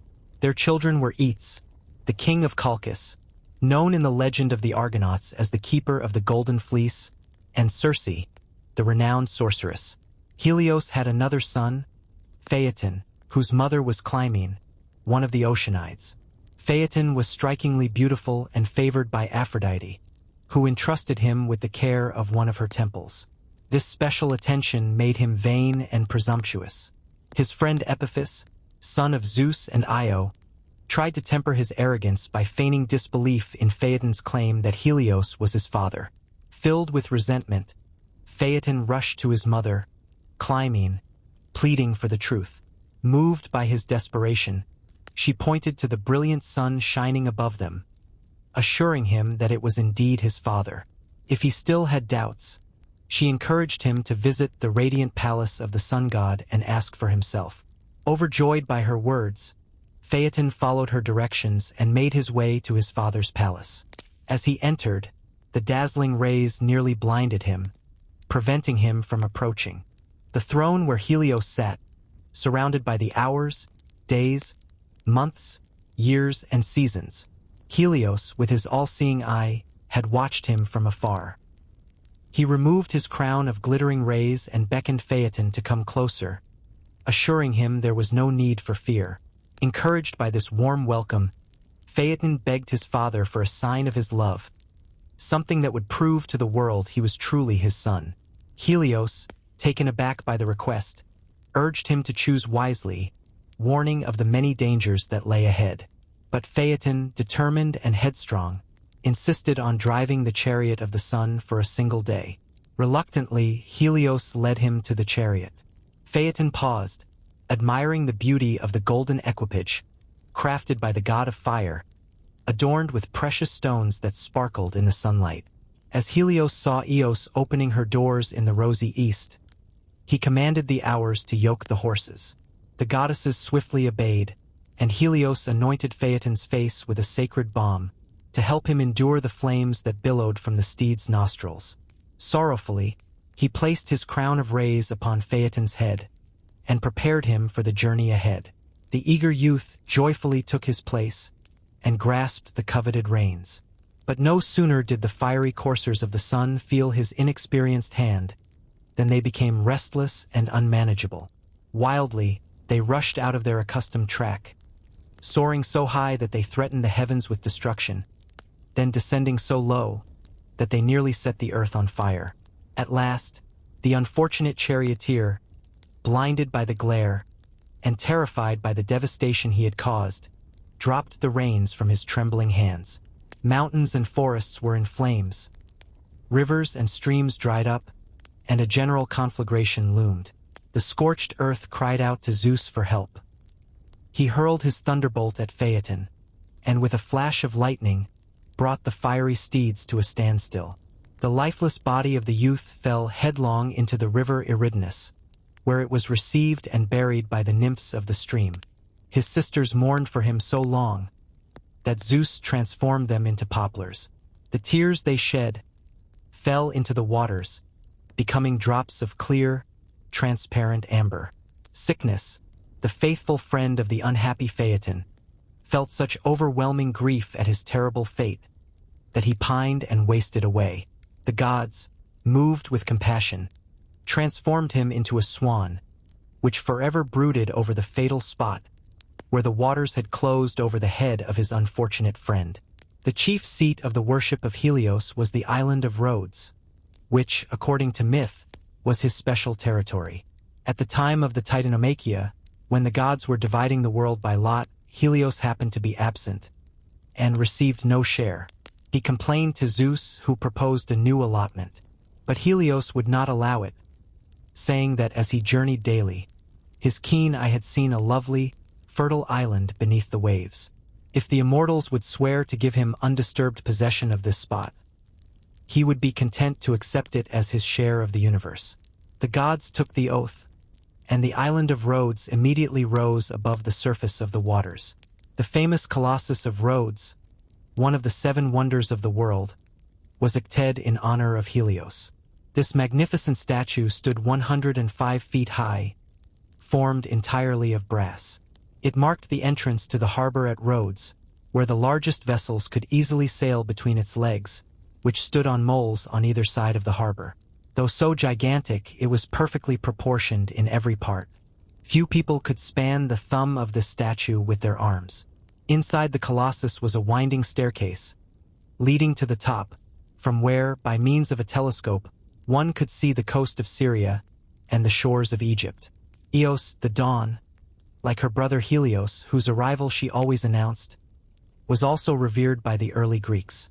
She had her own chariot, which she drove across the vast horizon, both morning and night, before and after the sun god.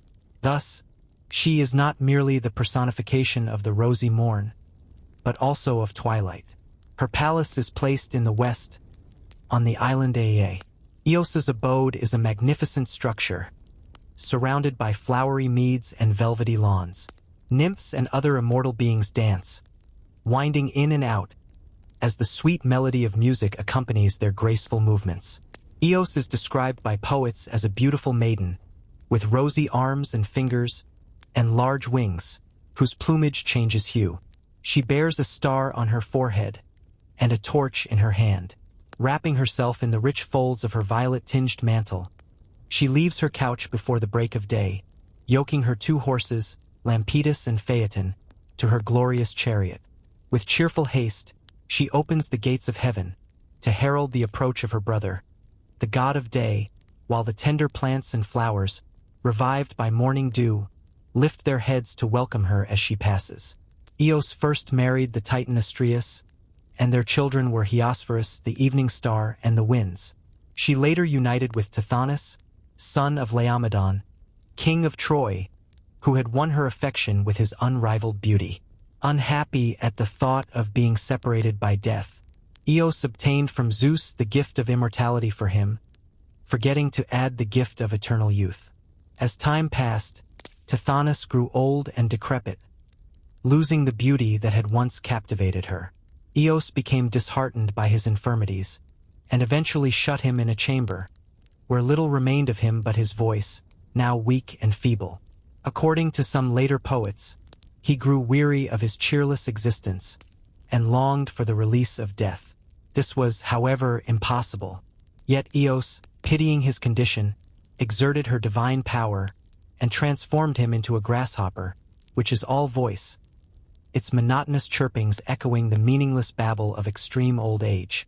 Phoebus Apollo, the god of light, prophecy, music, poetry, and the arts and sciences, is the noblest CNCPTN within Greek mythology. His worship extended to all the states of Greece, as well as to Asia Minor, and every Greek colony throughout the world.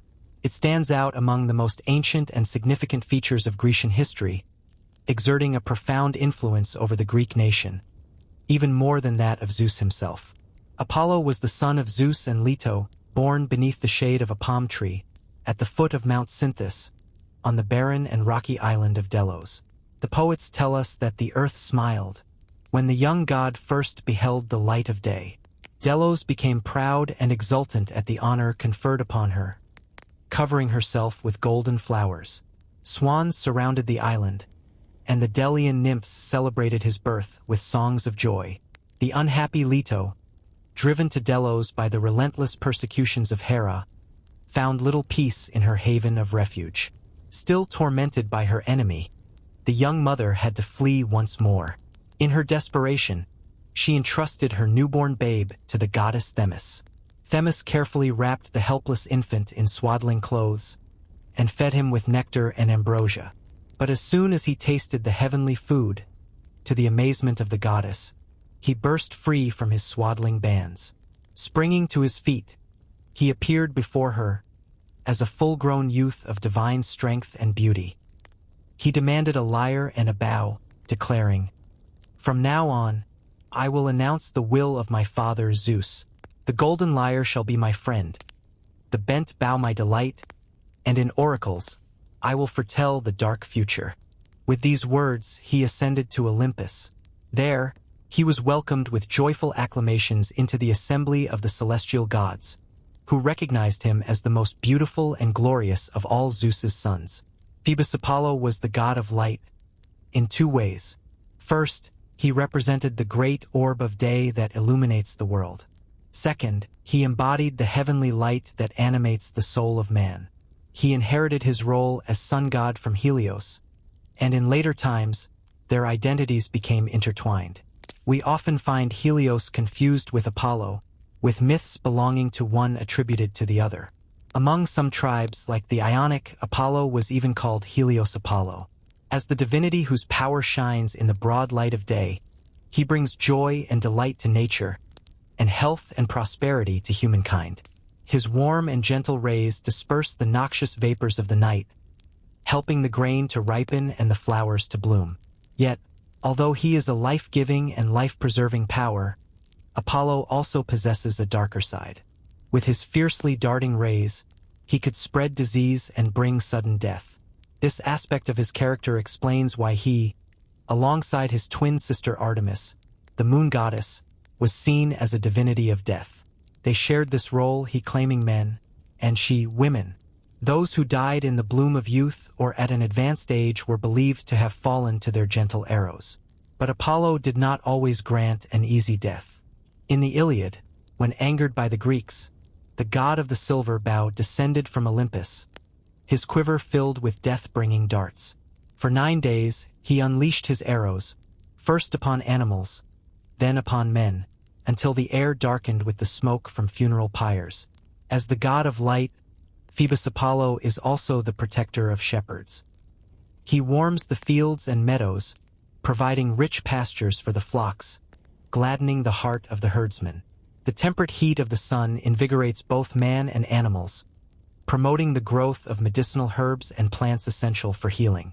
Thus, Phoebus Apollo was seen as a god of healing, a trait more fully developed in his son Asclepius, the true god of the healing arts. As we explore the many facets of Phoebus Apollo, we see that with the first beams of his light, all nature awakens to renewed life. The woods echo with the jubilant songs of countless feathered choristers. Naturally, he is also the god of music. The ancients believed that the inspirations of genius were intertwined with the glorious light of heaven. As such, he became the patron of the arts and sciences. Apollo himself is the heavenly musician among the Olympic gods, whose banquets are filled with the wondrous strains from his beloved seven-stringed lyre. In the worship of Apollo, music played a vital role. All sacred dances, and even sacrifices in his honor, were performed to the sound of musical instruments. It was largely due to the influence of music in his worship that Apollo was regarded as the leader of the 9 muses, the divine beings of poetry and song. In this role, he is called Musagetes, always depicted in a flowing garment. His lyre, to which he sings, is suspended across his chest. A laurel wreath encircles his head, and his long hair cascades over his shoulders, giving him a somewhat ethereal appearance. Now, we must view the glorious god of light in another, more significant aspect. In historical times, all other functions of Apollo pale in comparison to his great power as the god of prophecy. While all Greek gods possessed some ability to foretell the future, Apollo, as the sun god, embodied the essence of prophetic power. It was believed that nothing escaped his all-seeing eye, which penetrated the deepest secrets hidden behind the dark veil of the future. When Apollo embraced his divine form, he took his place among the immortals. Yet, it wasn't long before he felt a deep yearning to fulfill his great mission. He wished to share the will of his mighty father with mankind. So he descended to earth, wandering through many lands, searching for the perfect spot to establish an oracle. At last, he arrived at the southern slopes of the rocky heights of Parnassus, where the harbor of Chrysa lay below. Here, beneath the overhanging cliff, he discovered a hidden place. It was a sacred site, where, since ancient times, an oracle had existed. Gia herself had once revealed the future here, and in Deucalion's time, she had entrusted it to Themis. But this oracle was guarded by the fearsome serpent Python, a terror to both men and cattle. With unwavering confidence, the young god took aim and struck down the monster with his arrows, freeing the land and its people from their mighty foe. The grateful inhabitants gathered around Apollo, eager to honor their savior. He began to sketch a plan for a temple, and with the help of many willing hands, a beautiful edifice soon rose. Next, he needed ministers to offer sacrifices, interpret his prophecies, and care for the temple. As he looked out, he spotted a ship sailing from Crete to the Peloponnesus. He decided to enlist her crew for his service. Transforming into a great dolphin, he stirred the waters, tossing the ship about, sending waves of alarm through the hearts of the sailors.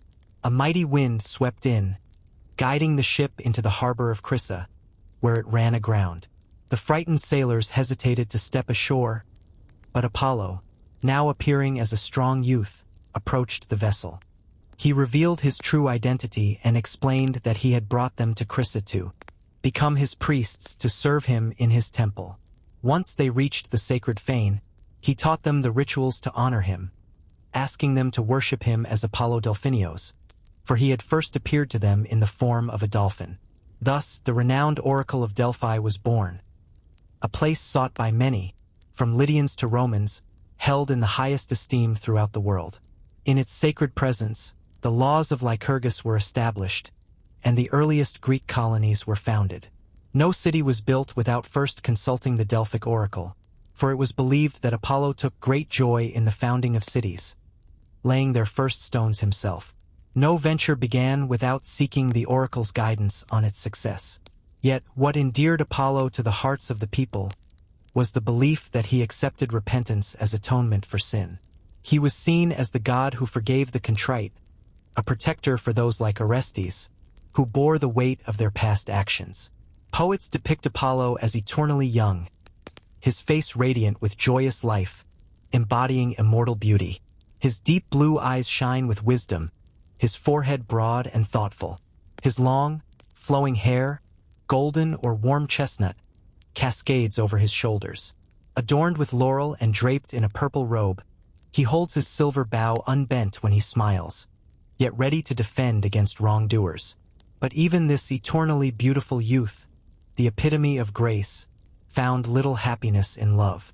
His advances often met with rejection, or his unions brought tragic consequences. His first love was Daphne, the daughter of Peneus, the river god. She longed for a life of solitude, devoted to the chase, shunning marriage. One day, after his victory over Python, Apollo saw Eros drawing his bow. Proud of his strength, he laughed at the little archer, claiming such a weapon was better suited for one who had just slain a serpent. Eros, angered, vowed to pierce the heart of the mocker.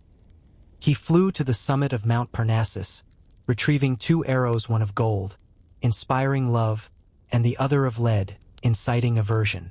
With a swift aim, he struck Apollo with the golden arrow, while the leaden one found its mark in the heart of the beautiful Daphne. Instantly, Apollo felt a burning love for the nymph, who, in turn, fled from him like a frightened deer. He called out to her with tender words, begging her to stay, but she continued to run.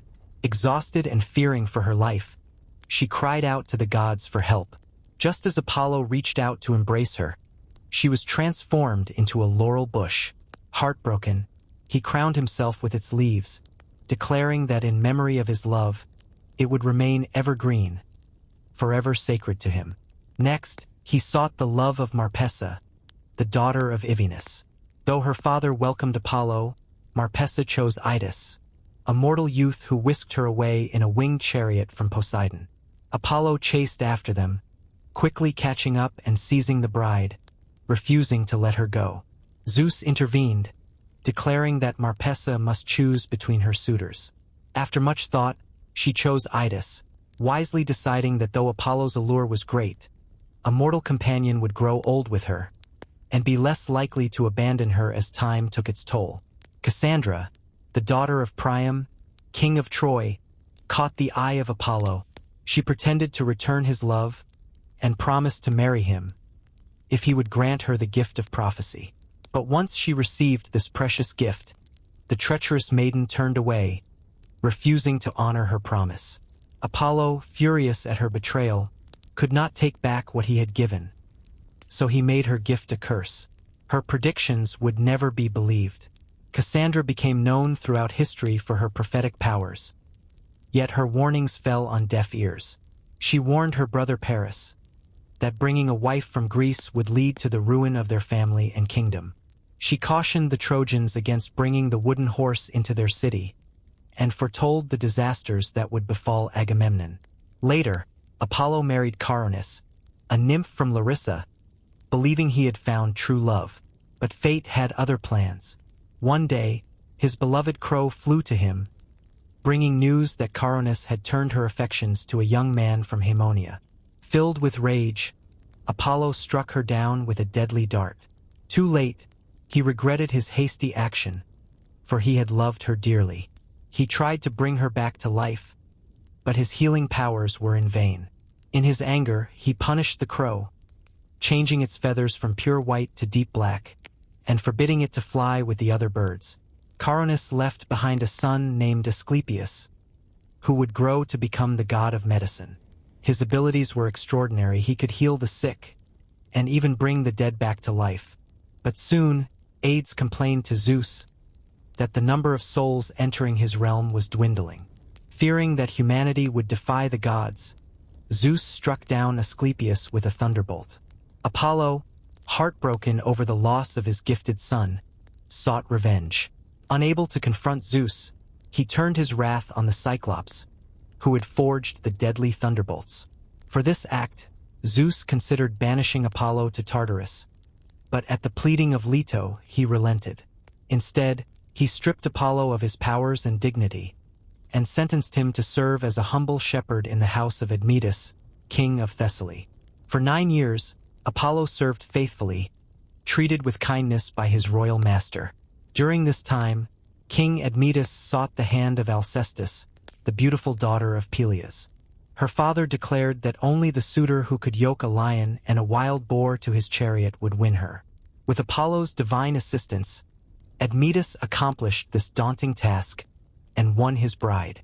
But this was not the only gift Apollo bestowed upon him.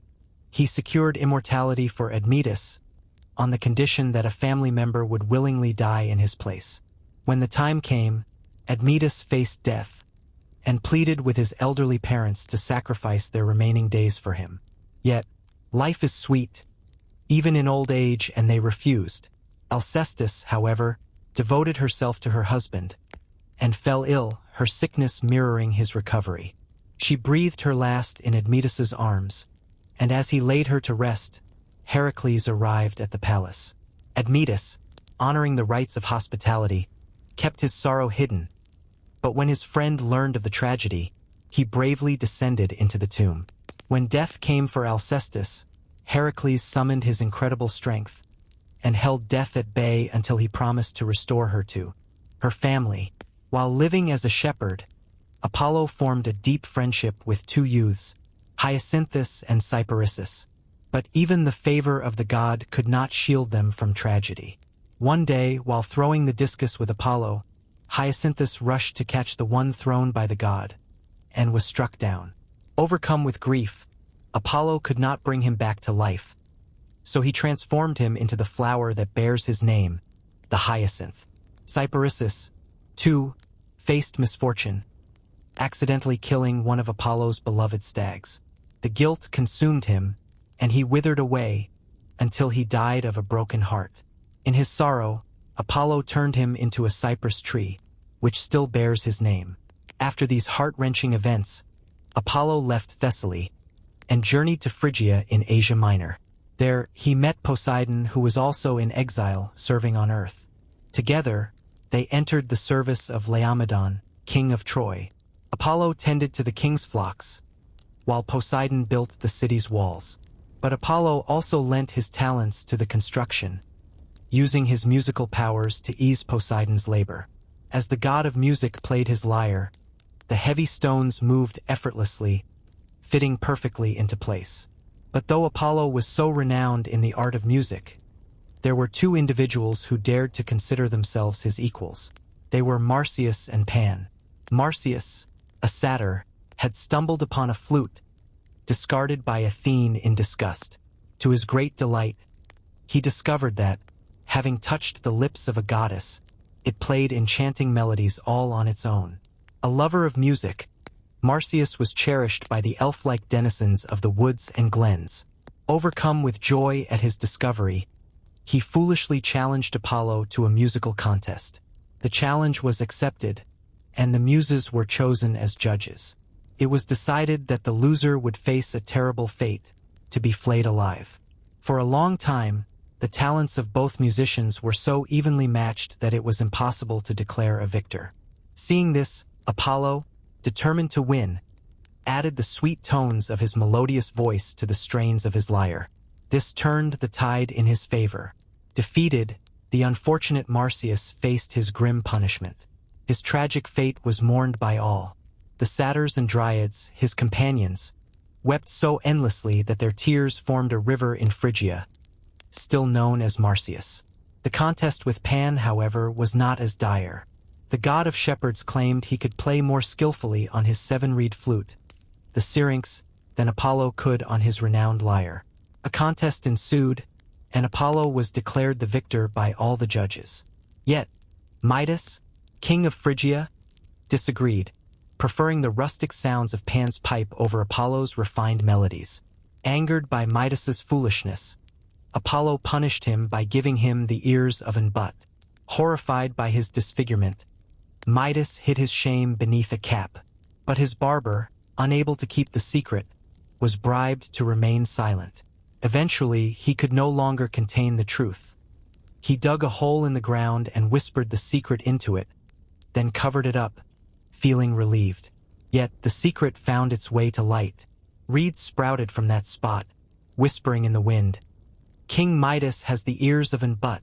In the poignant tale of Niobe, daughter of Tantalus and wife of Amphion, king of Thebes, we see another example of Apollo's harsh retribution. Niobe, proud mother of 7 sons and 7 daughters, once ridiculed Leto, who had only 1 son and daughter.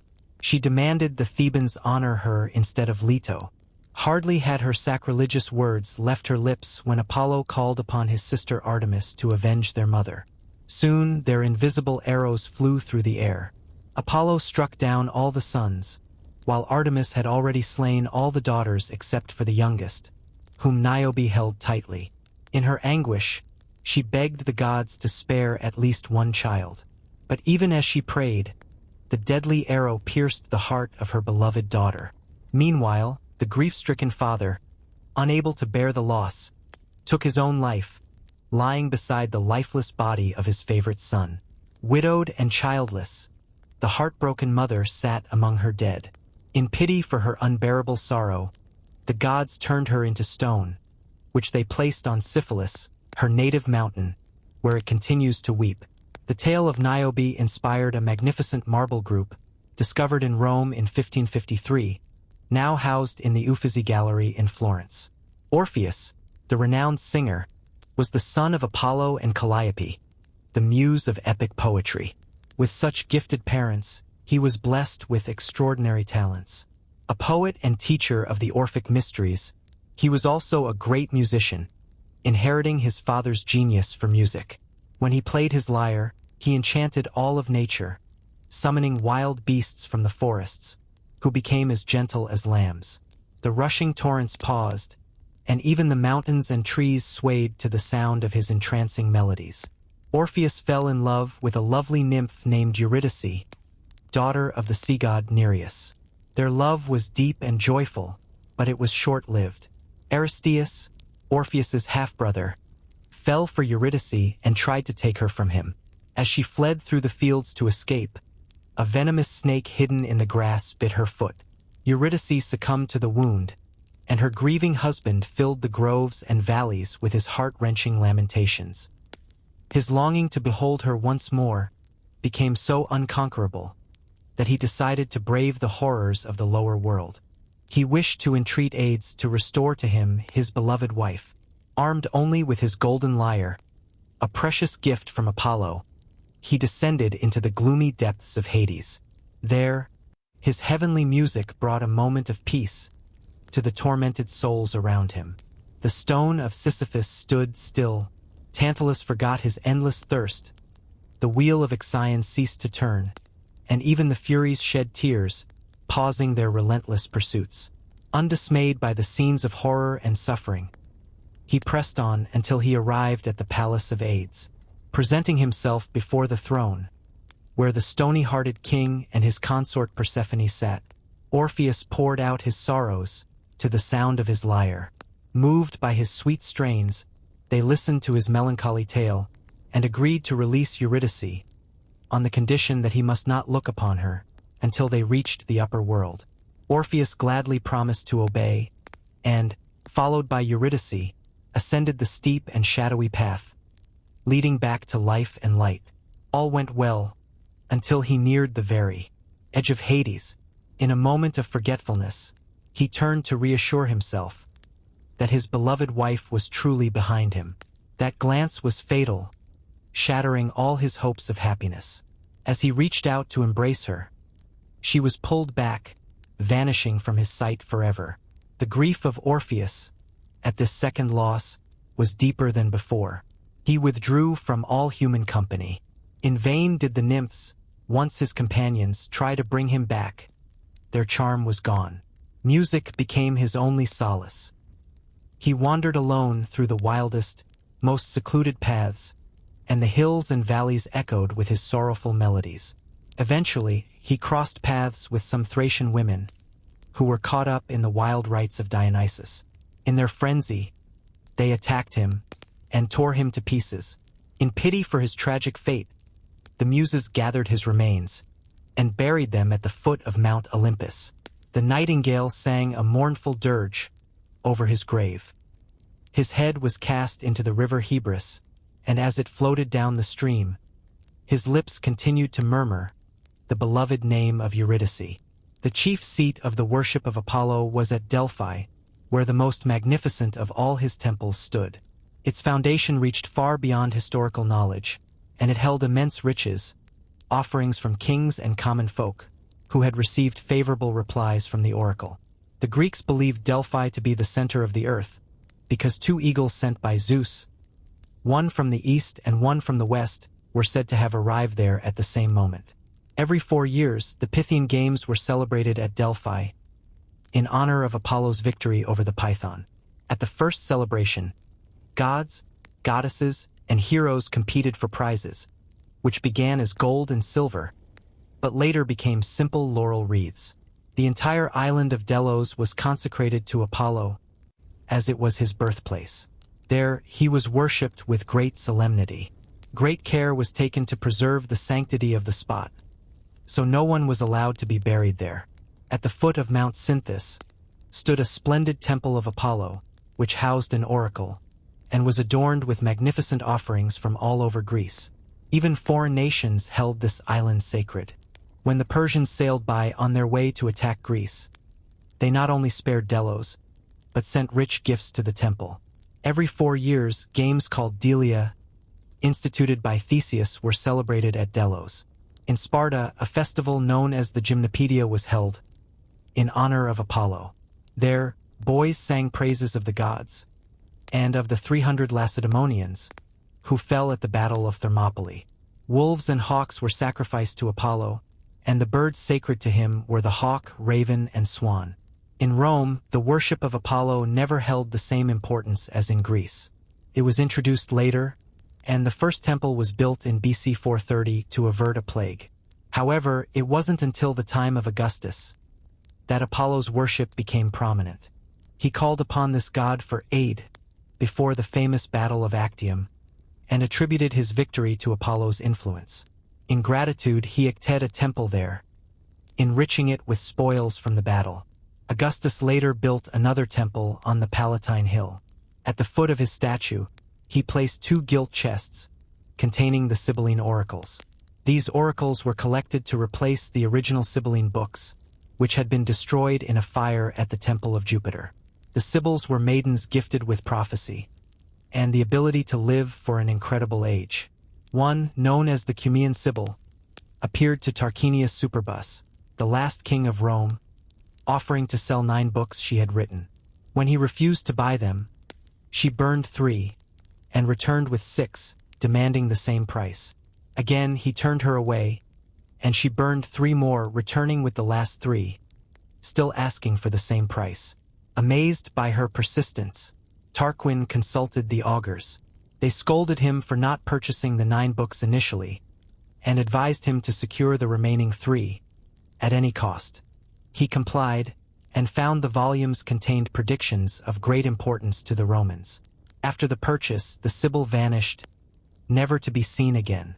The most beautiful and renowned statue of Apollo is the Apollo Belvedere. Discovered in 1503 among the ruins of ancient Antium, it was purchased by Pope Julius II.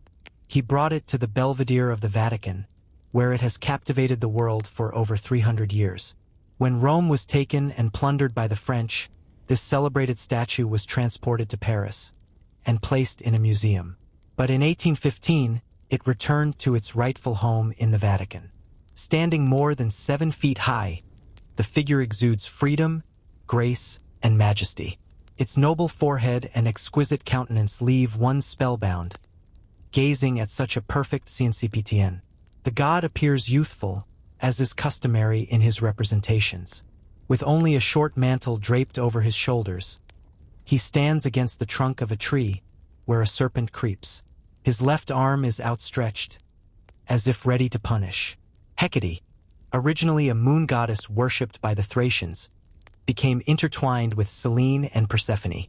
She is one of those divine figures, surrounded by various conflicting accounts from the ancients. Hecate is the daughter of Perses and gold-wreathed Astrea, the starry night. Her influence extends over earth, heaven, and hell. This is why she is often depicted as a triple divinity, 3 beautiful, youthful bodies united together. In later times, as she became identified with Persephone, Hecate took on a darker role. She was seen as a malignant deity of the lower world. Now, it is her awe-inspiring and gloomy side that prevails. She presides over witchcraft and enchantments, haunting sepulchres and crossroads, and lonely spots where darkness lingers. Hecate is imagined as a gigantic woman, bearing a torch and a sword. Her feet and hair are formed of snakes, and her presence is accompanied by thunderous voices, eerie shrieks, and the deep howling of dogs. To gain her favor, offerings and sacrifices were made, often black lambs. Her festivals were celebrated at night, by torchlight, with these animals offered in elaborate ceremonies. Each detail was attended to with great care, for the slightest omission could allow evil spirits to slip in among the worshippers. At the end of every month, food was placed at crossroads, waiting for her and other malignant divinities. As we explore Hecate's characteristics, we are reminded of the superstitions surrounding specters and witchcraft, which still influence the minds of many today, tracing back to ancient pagan origins. Selene, like her brother Helios, personifies the moon. She drives her chariot across the sky while he rests after the day's toil. As evening descends, Selene's 2 milk-white steeds rise from the depths of Oceanus.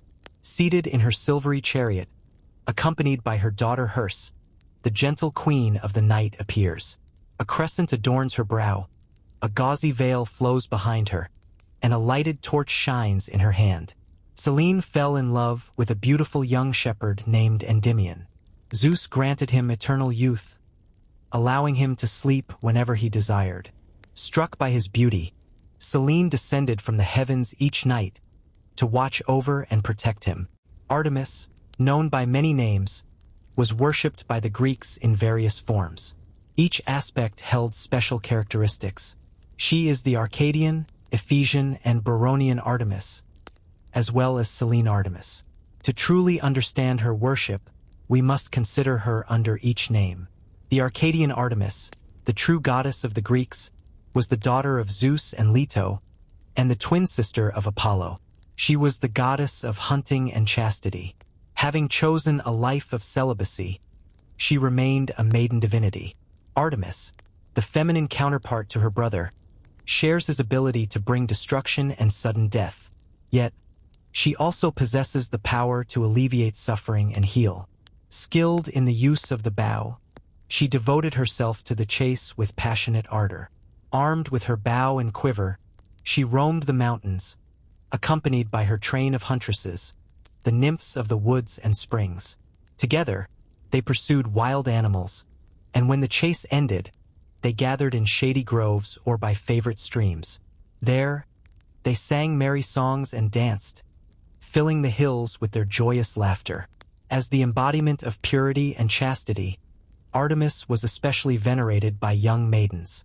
Before marrying, they would sacrifice their hair to her.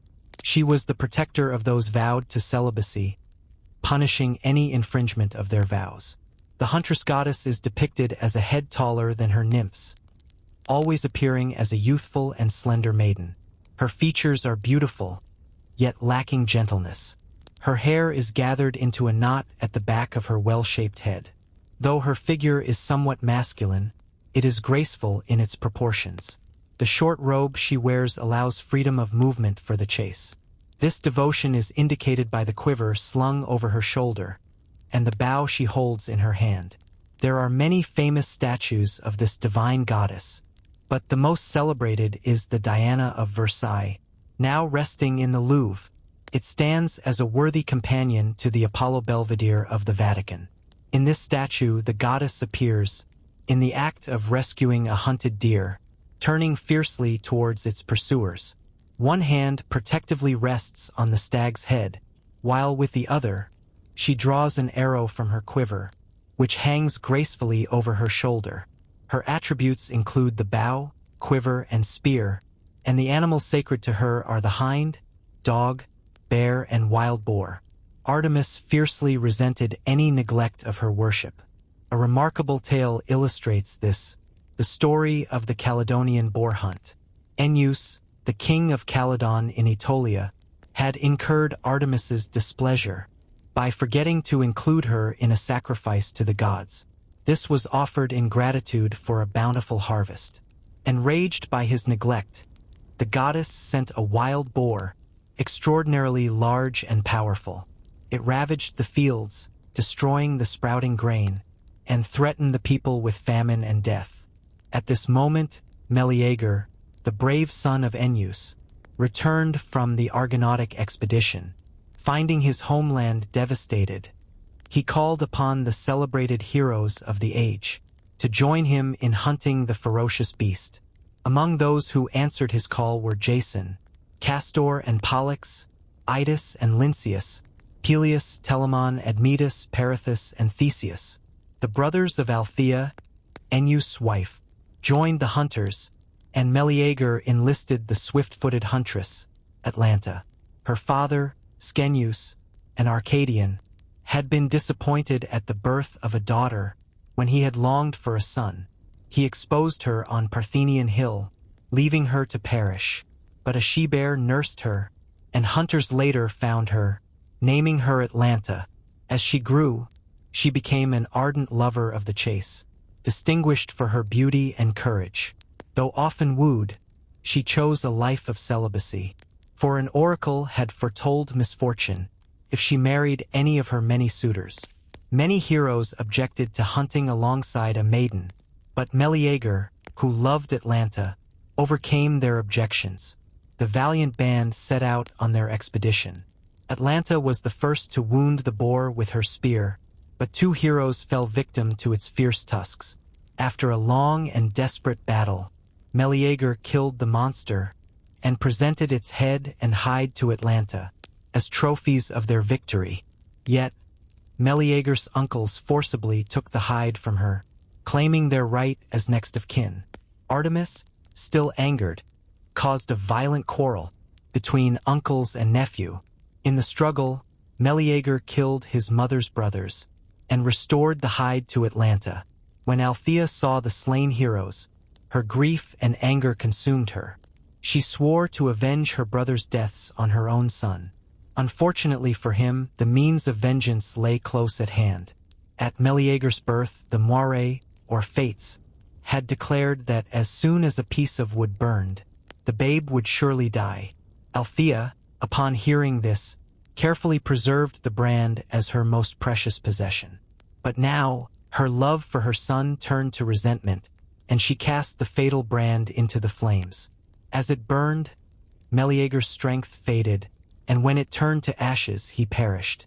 Regretting her rash act too late, Althea took her own life in despair. The news of Atlanta's courage in the boar hunt reached her father, who finally acknowledged her.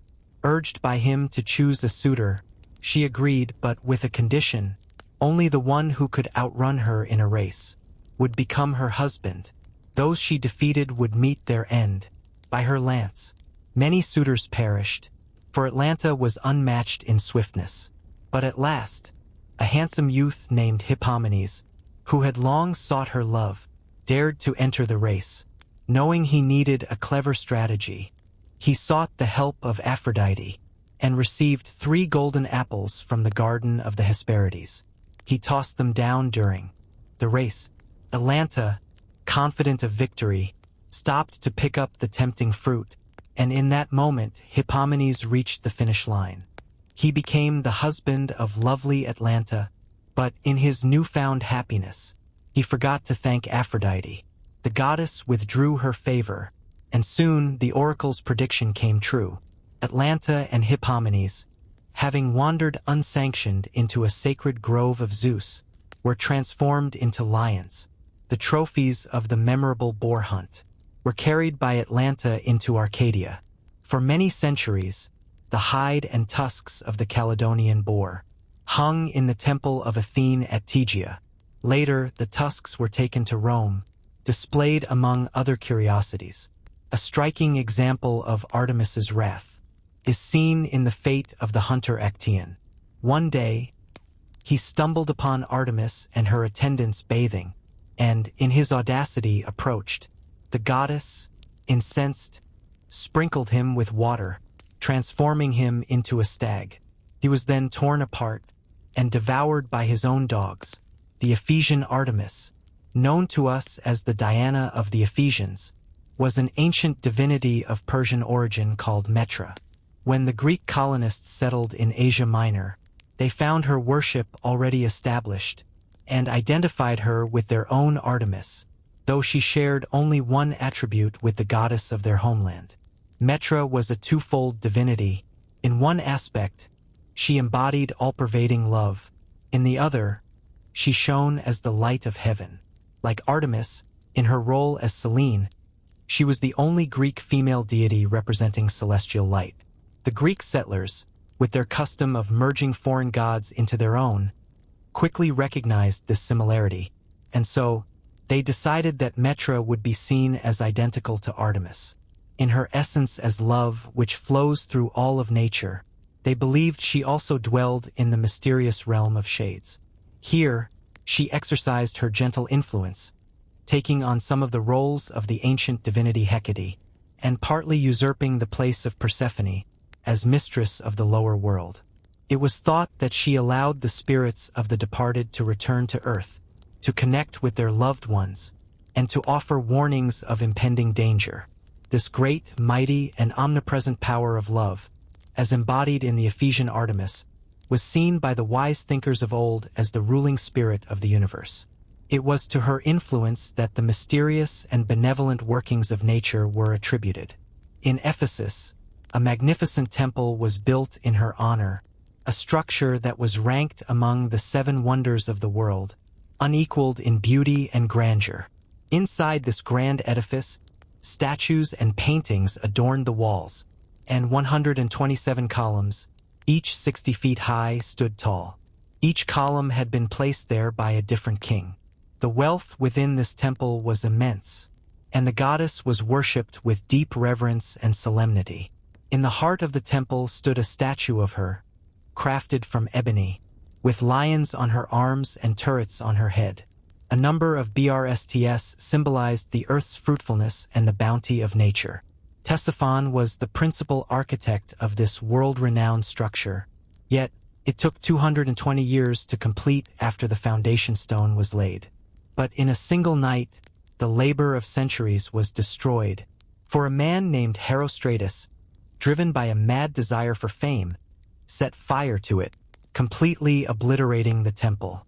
The Ephesians were filled with sorrow and indignation at this tragedy, so much so that they enacted a law forbidding the mention of Herostratus's name. Yet, in doing so, they only ensured that his name would echo through time, forever linked to the memory of the famous temple of Ephesus. In ancient times, the land we now call Crimea was known as Taurica Chersonesus. Greek settlers arrived and found that the Scythian inhabitants had a native divinity, one that resembled their own Artemis. They identified her with the huntress goddess from their homeland. However, the worship of this Taurian Artemis was marked by brutal practices, for, according to her decree, all strangers, whether male or female, who landed or were shipwrecked on her shores, were sacrificed upon her altars. This law was believed to have been issued by the Taurian goddess of chastity, to protect her followers from foreign influences. The poignant story of Iphigenia, a priestess in the temple of Artemis at Taurus, unfolds at the start of the Trojan War. The Greek fleet had gathered at Aulis, ready to sail, when Agamemnon, the commander-in-chief, accidentally killed a stag in a grove sacred to Artemis. The offended goddess sent calm winds, delaying their departure. Calchas, the soothsayer, declared that only the sacrifice of Agamemnon's beloved daughter, Iphigenia, would appease her wrath. At these words, Agamemnon's heart sank. He declared he would rather abandon the expedition than consent to such a dreadful fate. In this moment of despair, Odysseus and other great generals convened a council. After much discussion, they decided that personal feelings must yield to the needs of the state. For a long time, Agamemnon resisted their arguments, but eventually, they persuaded him that it was his duty to make the sacrifice. He sent a messenger to his wife, Clytemnestra, asking her to send Iphigenia, claiming that the great hero Achilles wished to marry her. Overjoyed at the bright future awaiting her daughter, Clytemnestra complied and sent Iphigenia to Aulis. When the maiden arrived and learned of her grim fate, she fell at her father's feet. Overcome with grief, she begged him for mercy to spare her young life. But alas, her fate was sealed, and her heartbroken father felt powerless to save her. As she was bound to the altar, and the fatal knife was raised, suddenly Iphigenia vanished from sight. In her place lay a beautiful deer, ready for sacrifice. It was Artemis herself, who, moved by the youth and beauty of Iphigenia, transported her away to Taurica, where she became one of her priestesses, entrusted with the care of the temple. Yet this honor required the offering of human sacrifices to Artemis. Many years drifted by, during which the long and weary siege of Troy finally came to an end. The brave Agamemnon returned home, only to meet his death at the hands of his wife and Aegisthus. Yet, his daughter, Iphigenia, remained in exile from her homeland. She continued to fulfill the terrible duties of her office, having long given up hope of ever reuniting with her family. One day, two Greek strangers landed on the inhospitable shores of Taurica. They were Orestes and Pylades, whose deep bond of friendship has become legendary. Orestes was Iphigenia's brother, and Pylades her cousin. Their perilous journey aimed to retrieve the statue of the Taurian Artemis. Orestes, having angered the Furies by avenging his father Agamemnon, was pursued relentlessly. At last, the Oracle of Delphi revealed that to pacify the Furies, he must bring the image of the Taurian Artemis from Taurus to Attica. Resolute, he set out with his loyal friend Pylades, who insisted on sharing the dangers of the quest. But as soon as they stepped ashore, the unfortunate youths were seized by the natives. As was customary, they were taken for sacrifice to the temple of Artemis. Iphigenia, discovering they were Greeks, saw a chance to send word of her existence back home. She asked one of the strangers to carry a letter to her family. A noble dispute arose between the friends, each urging the other to accept the precious gift of life and freedom. Eventually, Pylades, moved by Orestes' pleas, agreed to carry the message. But upon examining the letter, he was astonished to find it addressed to Orestes. In that moment, recognition dawned. The brother and sister embraced, tears of joy flowing freely. With the help of her friends and kinsmen, Iphigenia escaped the land that had held her captive for so long, filled with sorrow and despair. The fugitives managed to obtain the image of the Taurian Artemis and carried it with them to Broron in Attica. From then on, this divine figure was known as the Boronian Artemis. The infamous rites once practiced in Taurica were introduced into Greece, where human victims bled under the sacrificial knife in Athens and Sparta. This gruesome practice continued until the time of Lycurgus, the great Spartan lawgiver, who replaced it with another brutal custom: the scourging of youths at the altars of the Boronian Artemis. Some even perished under the lash, and their mothers, instead of mourning, rejoiced, believing it an honorable death for their sons. Until now, we have seen Artemis in her earthly forms. Yet, just as her brother Apollo gradually absorbed the attributes of Helios, the sun god, so too did she come to be identified with Selene, the moon goddess. In this guise, she is depicted with a glittering crescent on her forehead, a flowing veil adorned with stars cascading down to her feet, and a long robe enveloping her. The Romans identified their goddess Diana with the Greek Artemis. She shared the tripartite nature of the Greek goddess, as Luna in the heavens, Diana on earth, and Proserpine in the underworld. However, unlike the Ephesian Artemis, Diana as Proserpine carried no element of love or sympathy. Instead, she was associated with witchcraft and dark influences, akin to the later Greek Hecate.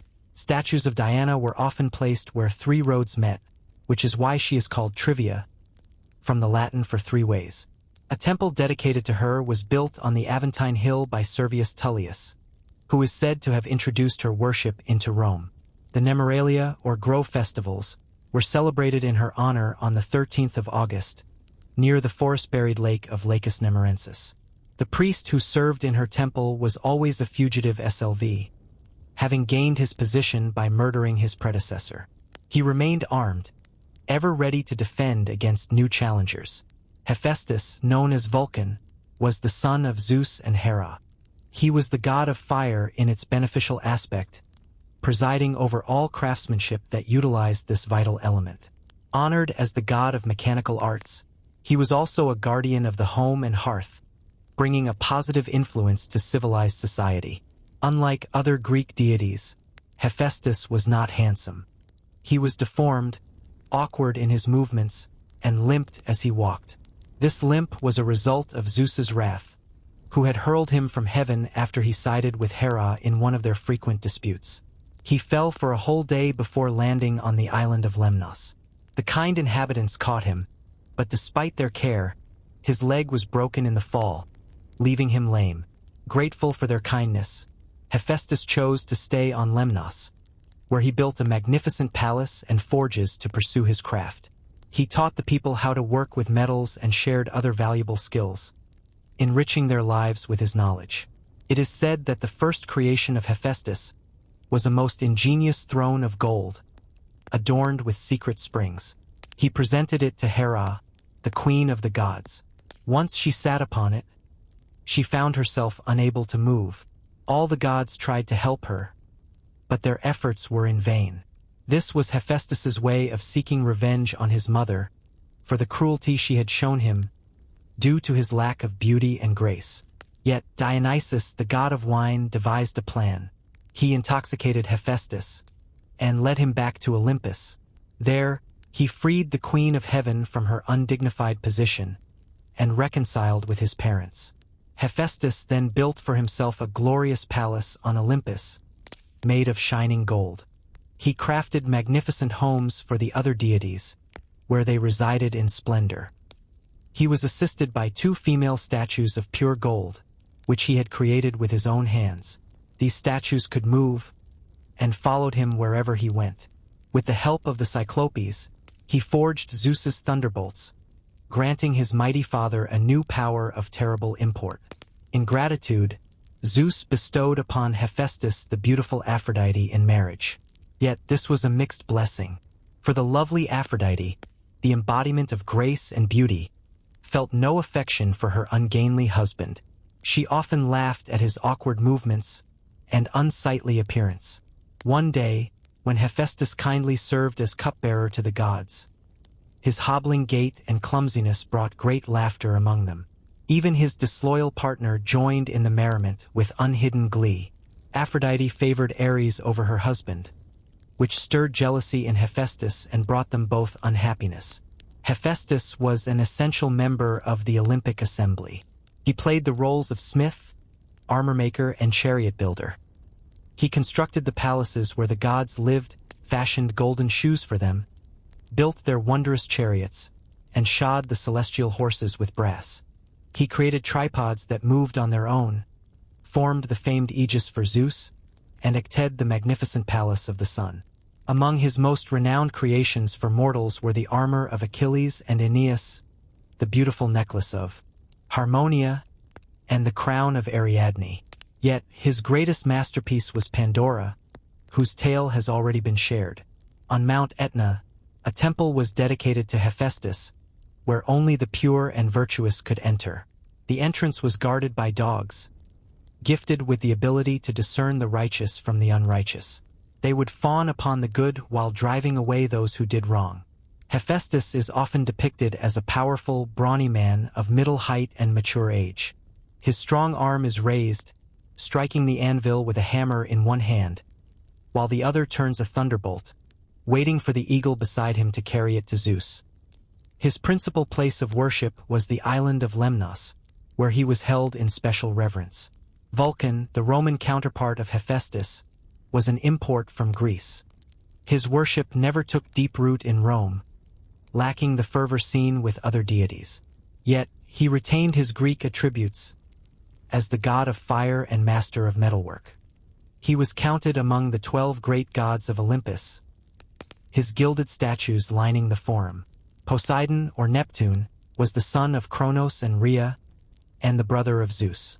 He was the god of the sea, especially the Mediterranean. Like the waters he ruled, his temperament was changeable, sometimes calm and serene, other times tumultuous and fierce. In the early ages of Greek mythology, Poseidon symbolized the watery element. But as navigation grew, he became a distinct divinity, ruling over the sea and all its creatures. He wielded the power to summon mighty storms, where waves rose like mountains and winds howled like hurricanes. Yet, he also had the ability to calm the angry seas, soothing the waters and granting safe passage to sailors. For this reason, he was always invoked before a voyage, and sacrifices were offered in gratitude after a safe return. His symbol of power was the trident, a fisherman's fork. With it, he could create earthquakes, raise islands from the depths, and cause springs to flow from the earth. Poseidon was the protector of fishermen, revered in coastal lands where fish were a staple of life. When angered, he could unleash devastating floods, accompanied by fearsome sea monsters, who would devour those spared by the waters. These sea monsters were likely poetic representations of the demons of hunger and famine that followed a great inundation. Poseidon, the sea god, is often depicted with features similar to his brother Zeus. He shares the same height and general aspect, yet there is a stark difference. In Poseidon's countenance, we find no trace of the kindness and warmth that so beautifully define Zeus. His eyes are bright and piercing, and his face has sharper contours, reflecting his more tempestuous and fierce nature. His hair flows in dark, wild waves over his broad shoulders, and his powerful frame stands tall. A short, curling beard adorns his face, and a band rests upon his head. He is often seen standing proudly in a graceful shell chariot, drawn by hippocamps, or seahorses with golden manes and bronze hooves. These magnificent creatures leap over the dancing waves, their speed so incredible that the chariot barely touches the water. The monsters of the deep, recognizing their mighty lord, playfully frolic around him, while the sea itself smooths a path for its all-powerful ruler. Poseidon resides in a splendid palace at the bottom of the sea, in Aegea, Euboea. He also has a royal home on Mount Olympus, but he visits it only when his presence is needed among the gods. His underwater palace is vast and magnificent, with lofty halls that can gather thousands of his followers. The exterior glimmers with bright gold, untouched by the relentless wash of the waters. Inside, graceful columns support a shining dome, and fountains of silvery water dance everywhere. Groves and arbors of feathery sea plants flourish, while rocks of pure crystal shimmer with all the colors of the rainbow. Some paths are strewn with sparkling white sand, interspersed with jewels, pearls, and amber. This enchanting abode is surrounded by wide fields, filled with dark purple coral groves and tufts of beautiful scarlet-leaved plants. Sea anemones of every hue sway gently, as bright pink seaweeds and colorful mosses grow tall, forming emerald caves and grottos beloved by the Nereides. Fish of all kinds dart playfully in and out, reveling in their watery home. At night, this fairy-like realm glows softly, illuminated by the gentle light of deep-sea glowworms. Though Poseidon wields absolute power over the ocean and its creatures, he humbly submits to the will of Zeus, the great ruler of Olympus. He often seeks to please his brother, coming to his aid in times of need. When Zeus faced the giants' attacks, Poseidon proved to be a powerful ally. He engaged in fierce combat with a hideous giant named Polybotes, following him over the sea until he triumphed by hurling the island of Kos upon him. Yet, the bond between the brothers was not without its strains. Once, Poseidon conspired with Hera and Athene, plotting to seize Zeus and bind him in fetters. When their scheme was discovered, Hera faced severe punishment, while Poseidon was condemned to forego his dominion over the sea for an entire year. During this time, he joined forces with Apollo to build the walls of Troy for Laomedon. Poseidon married a sea nymph named Amphitrite, whom he courted in the form of a dolphin.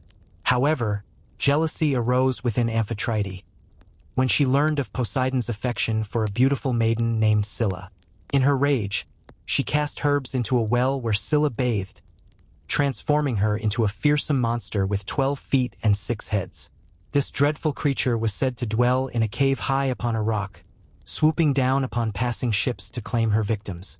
Amphitrite is often depicted assisting Poseidon, as he harnesses the seahorses to his chariot. The Cyclops, mentioned in the tales of Cronus, are the offspring of Poseidon and Amphitrite. They were a wild, gigantic race, similar to the earthborn giants, each possessing a single eye in the center of their foreheads. Living lawlessly, they knew neither manners nor fear of the gods, and served as the workmen of Hephaestus, whose forge was believed to be within the volcanic mountain Etna.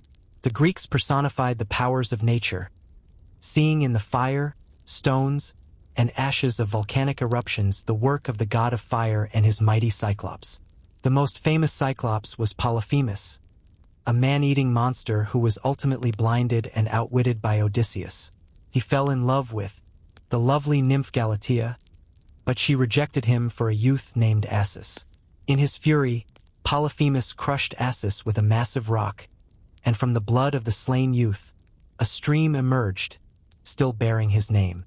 Triton, Rhoda, and Benthesicyme are also children of Poseidon and Amphitrite. The sea god fathered 2 giant sons, Attis and Ephialtes. At just 9 years old, they were said to reach 27 cubits in height and 9 in breadth. These rebellious giants dared to threaten the gods themselves, attempting to scale heaven by piling mountains upon one another.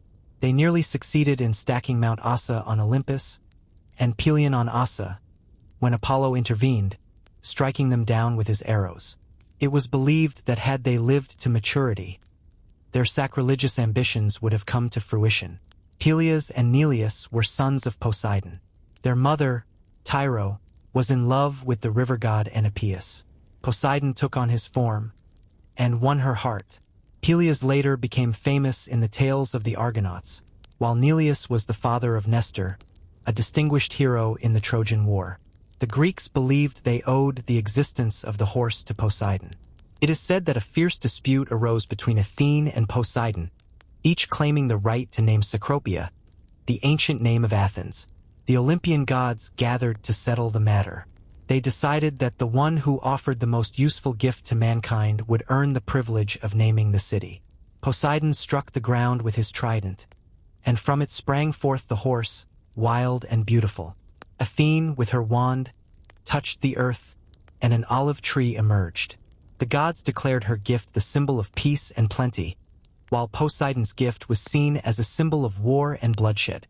Thus, Athene named the city Athens, a name it has carried ever since. Poseidon tamed the horse for humanity's use, and was believed to have taught people how to manage horses with a bridle. The Isthmian Games, held on the Isthmus of Corinth, featured horse and chariot races in his honor. He was especially worshipped in the Peloponnesus, yet revered throughout Greece and in southern Italy. His sacrifices often included black and white bulls, wild boars, and rams. His usual symbols were the trident, the horse, and the dolphin. In some regions of Greece, Poseidon was identified with Nereus, the sea god, which is why the Nereides, his daughters, are often depicted alongside him. The Romans honored Poseidon as Neptune, embracing all his attributes. Roman commanders would never embark on naval expeditions without first offering sacrifices to Neptune. His temple in Rome was located in the Campus Martius, and the festivals held in his honor were called Neptunalia. Oceanus, the son of Uranus and Gaia, personified the ever-flowing stream that encircled the world. From this stream all rivers and streams flowed. He was married to Tethys, one of the Titans, and together they had a vast number of children known as the Oceanides, said to be 3,000 in total. Unlike the other Titans, Oceanus did not join the fight against Zeus in the Titanomachia, allowing him to retain his dominion under the new order. Nereus, the gentle spirit of the sea, represented its calm and placid moods. He was seen as a kind and benevolent old man, gifted with prophecy. He resided in a beautiful grotto palace beneath the waves with his wife Doris and their 50 lovely daughters, the Nereides. Nereus was always ready to assist sailors in distress. Proteus, known as the Old Man of the Sea, was another son of Poseidon, endowed with prophetic powers. Yet he was reluctant to share his visions. Those seeking his wisdom would wait for noon, when he surfaced on the island of Pharos with Poseidon's seals. Surrounded by these creatures, he would often sleep beneath the shade of the rocks. To avoid being consulted, he would change into many forms. But patience prevailed. If held long enough, he would tire and return to his true self, revealing the sought-after knowledge before diving back into the depths. Triton, the son of Poseidon and Amphitrite, was a minor divinity, often depicted as his father's herald. He would blow a conch shell to announce Poseidon's presence. Triton lived with his parents in a golden palace beneath the sea at Aegea, enjoying rides over the waves on horses or sea monsters. He was portrayed as half man, half fish, with a dolphin's tail. Glaucus became a sea deity through a curious encounter while fishing. He noticed that the fish he caught would nibble at the grass before leaping back into the water. Intrigued, he tasted the grass himself, and an irresistible urge compelled him to plunge into the sea, transforming him into a sea god. Gifted with prophecy, Glaucus traveled the coasts with a retinue of marine creatures, foretelling misfortunes. Fishermen dreaded his arrival, praying and fasting to avert the calamities he predicted. He is often depicted floating on the waves, adorned with mussels, seaweed, and shells, his long hair flowing, lamenting his immortality. The silver-footed, fair-haired Thetis, a significant figure in Greek mythology, was the daughter of Nereus, or, as some say, Poseidon. Her beauty attracted both Zeus and Poseidon, but a prophecy warned that her son would surpass his father. Thus, they withdrew their intentions, and she married Peleus, son of Aeacus. Like Proteus, Thetis could transform into many shapes. When pursued by Peleus, she used this power to evade him. Yet, he held her fast until she revealed her true form. Their wedding was celebrated with great splendor, attended by all the gods and goddesses, except for Eris, the goddess of discord, who resented her exclusion from the festivities. Thetis held great influence over the mighty Lord of Heaven. She used this power for the sake of her renowned son, Achilles, during the Trojan War. When Halcyone plunged into the sea, consumed by despair after the shipwreck and death of her husband, King Seeks, Thetis transformed them both into kingfishers, those beautiful birds that always fly in pairs, embodying the tender affection of the unfortunate couple. The ancients believed these birds laid their young in nests that floated on the calm surface of the sea. During the tranquil halcyon days, a time of rest and untroubled happiness, when Thetis smoothed the waters just for them. Thaumas, Phorcys, and Ceto were personifications of the wonders of the deep. Thaumas, whose name means wonder, represented that translucent condition of the sea's surface, reflecting images like a mirror, holding the stars and illuminated cities in its embrace. He married the lovely Electra, daughter of Oceanus. Her amber-colored hair was so rare and beautiful that none of her fair-haired sisters could compare. When she wept, her tears formed drops of shining amber, too precious to be lost. Phorcys and Ceto embodied the hidden dangers of the ocean. They were the parents of the Gorgons, the Gria, and the dragon that guarded the golden apples of the Hesperides. Leucothea was once a mortal named Ino, daughter of Cadmus, king of Thebes. She married Athamas, king of Orchomenus. When he pursued her and their son to the sea, incensed by her actions, she saw no hope of escape. In desperation, she flung herself and her child into the deep. The Nereides kindly received them, transforming them into sea divinities known as Leucothea and Palemon. The sirens were personifications of the numerous rocks and unseen dangers along the southwestern coast of Italy. These sea nymphs had the upper bodies of maidens and the lower bodies of seabirds, with wings attached to their shoulders. Their enchanting voices lured mariners to their doom with sweet songs. Ares, the son of Zeus and Hera, was the god of war. He reveled in strife for its own sake, loving the tumult of the battlefield, delighting in chaos and destruction. He was portrayed as a wild, ungovernable warrior, sweeping through armies like a whirlwind, bringing down both brave and cowardly alike. In all the myths, his sister Athene stood in opposition to him, striving to thwart his bloodthirsty designs. She aided the divine hero Diomedes during the siege of Troy, helping him to wound Ares, who then exited the field, roaring like 10,000 bulls. Ares was not favored by the other gods of Olympus, save for Aphrodite. As the son of Hera, he inherited strong feelings of independence and contradiction. His delight in disrupting the peace established by Zeus made him disliked, even hated. When wounded by Diomedes, Ares complained to his father, but received no sympathy. Zeus, the ruler of Olympus, angrily replied, "Do not trouble me with thy complaints, most hateful of all the gods, for you delight in nothing but war and strife." On one occasion, Ares incurred Poseidon's wrath by slaying his son Halirrhothios, who had insulted Alcippe, Ares' daughter. Poseidon summoned Ares to appear before the Olympic gods, and he was acquitted. This event is thought to have given rise to the name Areopagus, the hill of Ares, which became a famous court of justice. In the Gigantomachia, Ares was defeated by the Aloidi, the giant sons of Poseidon, who imprisoned him for 13 months. He is often depicted as youthful, with a tall, muscular form that combines strength and agility.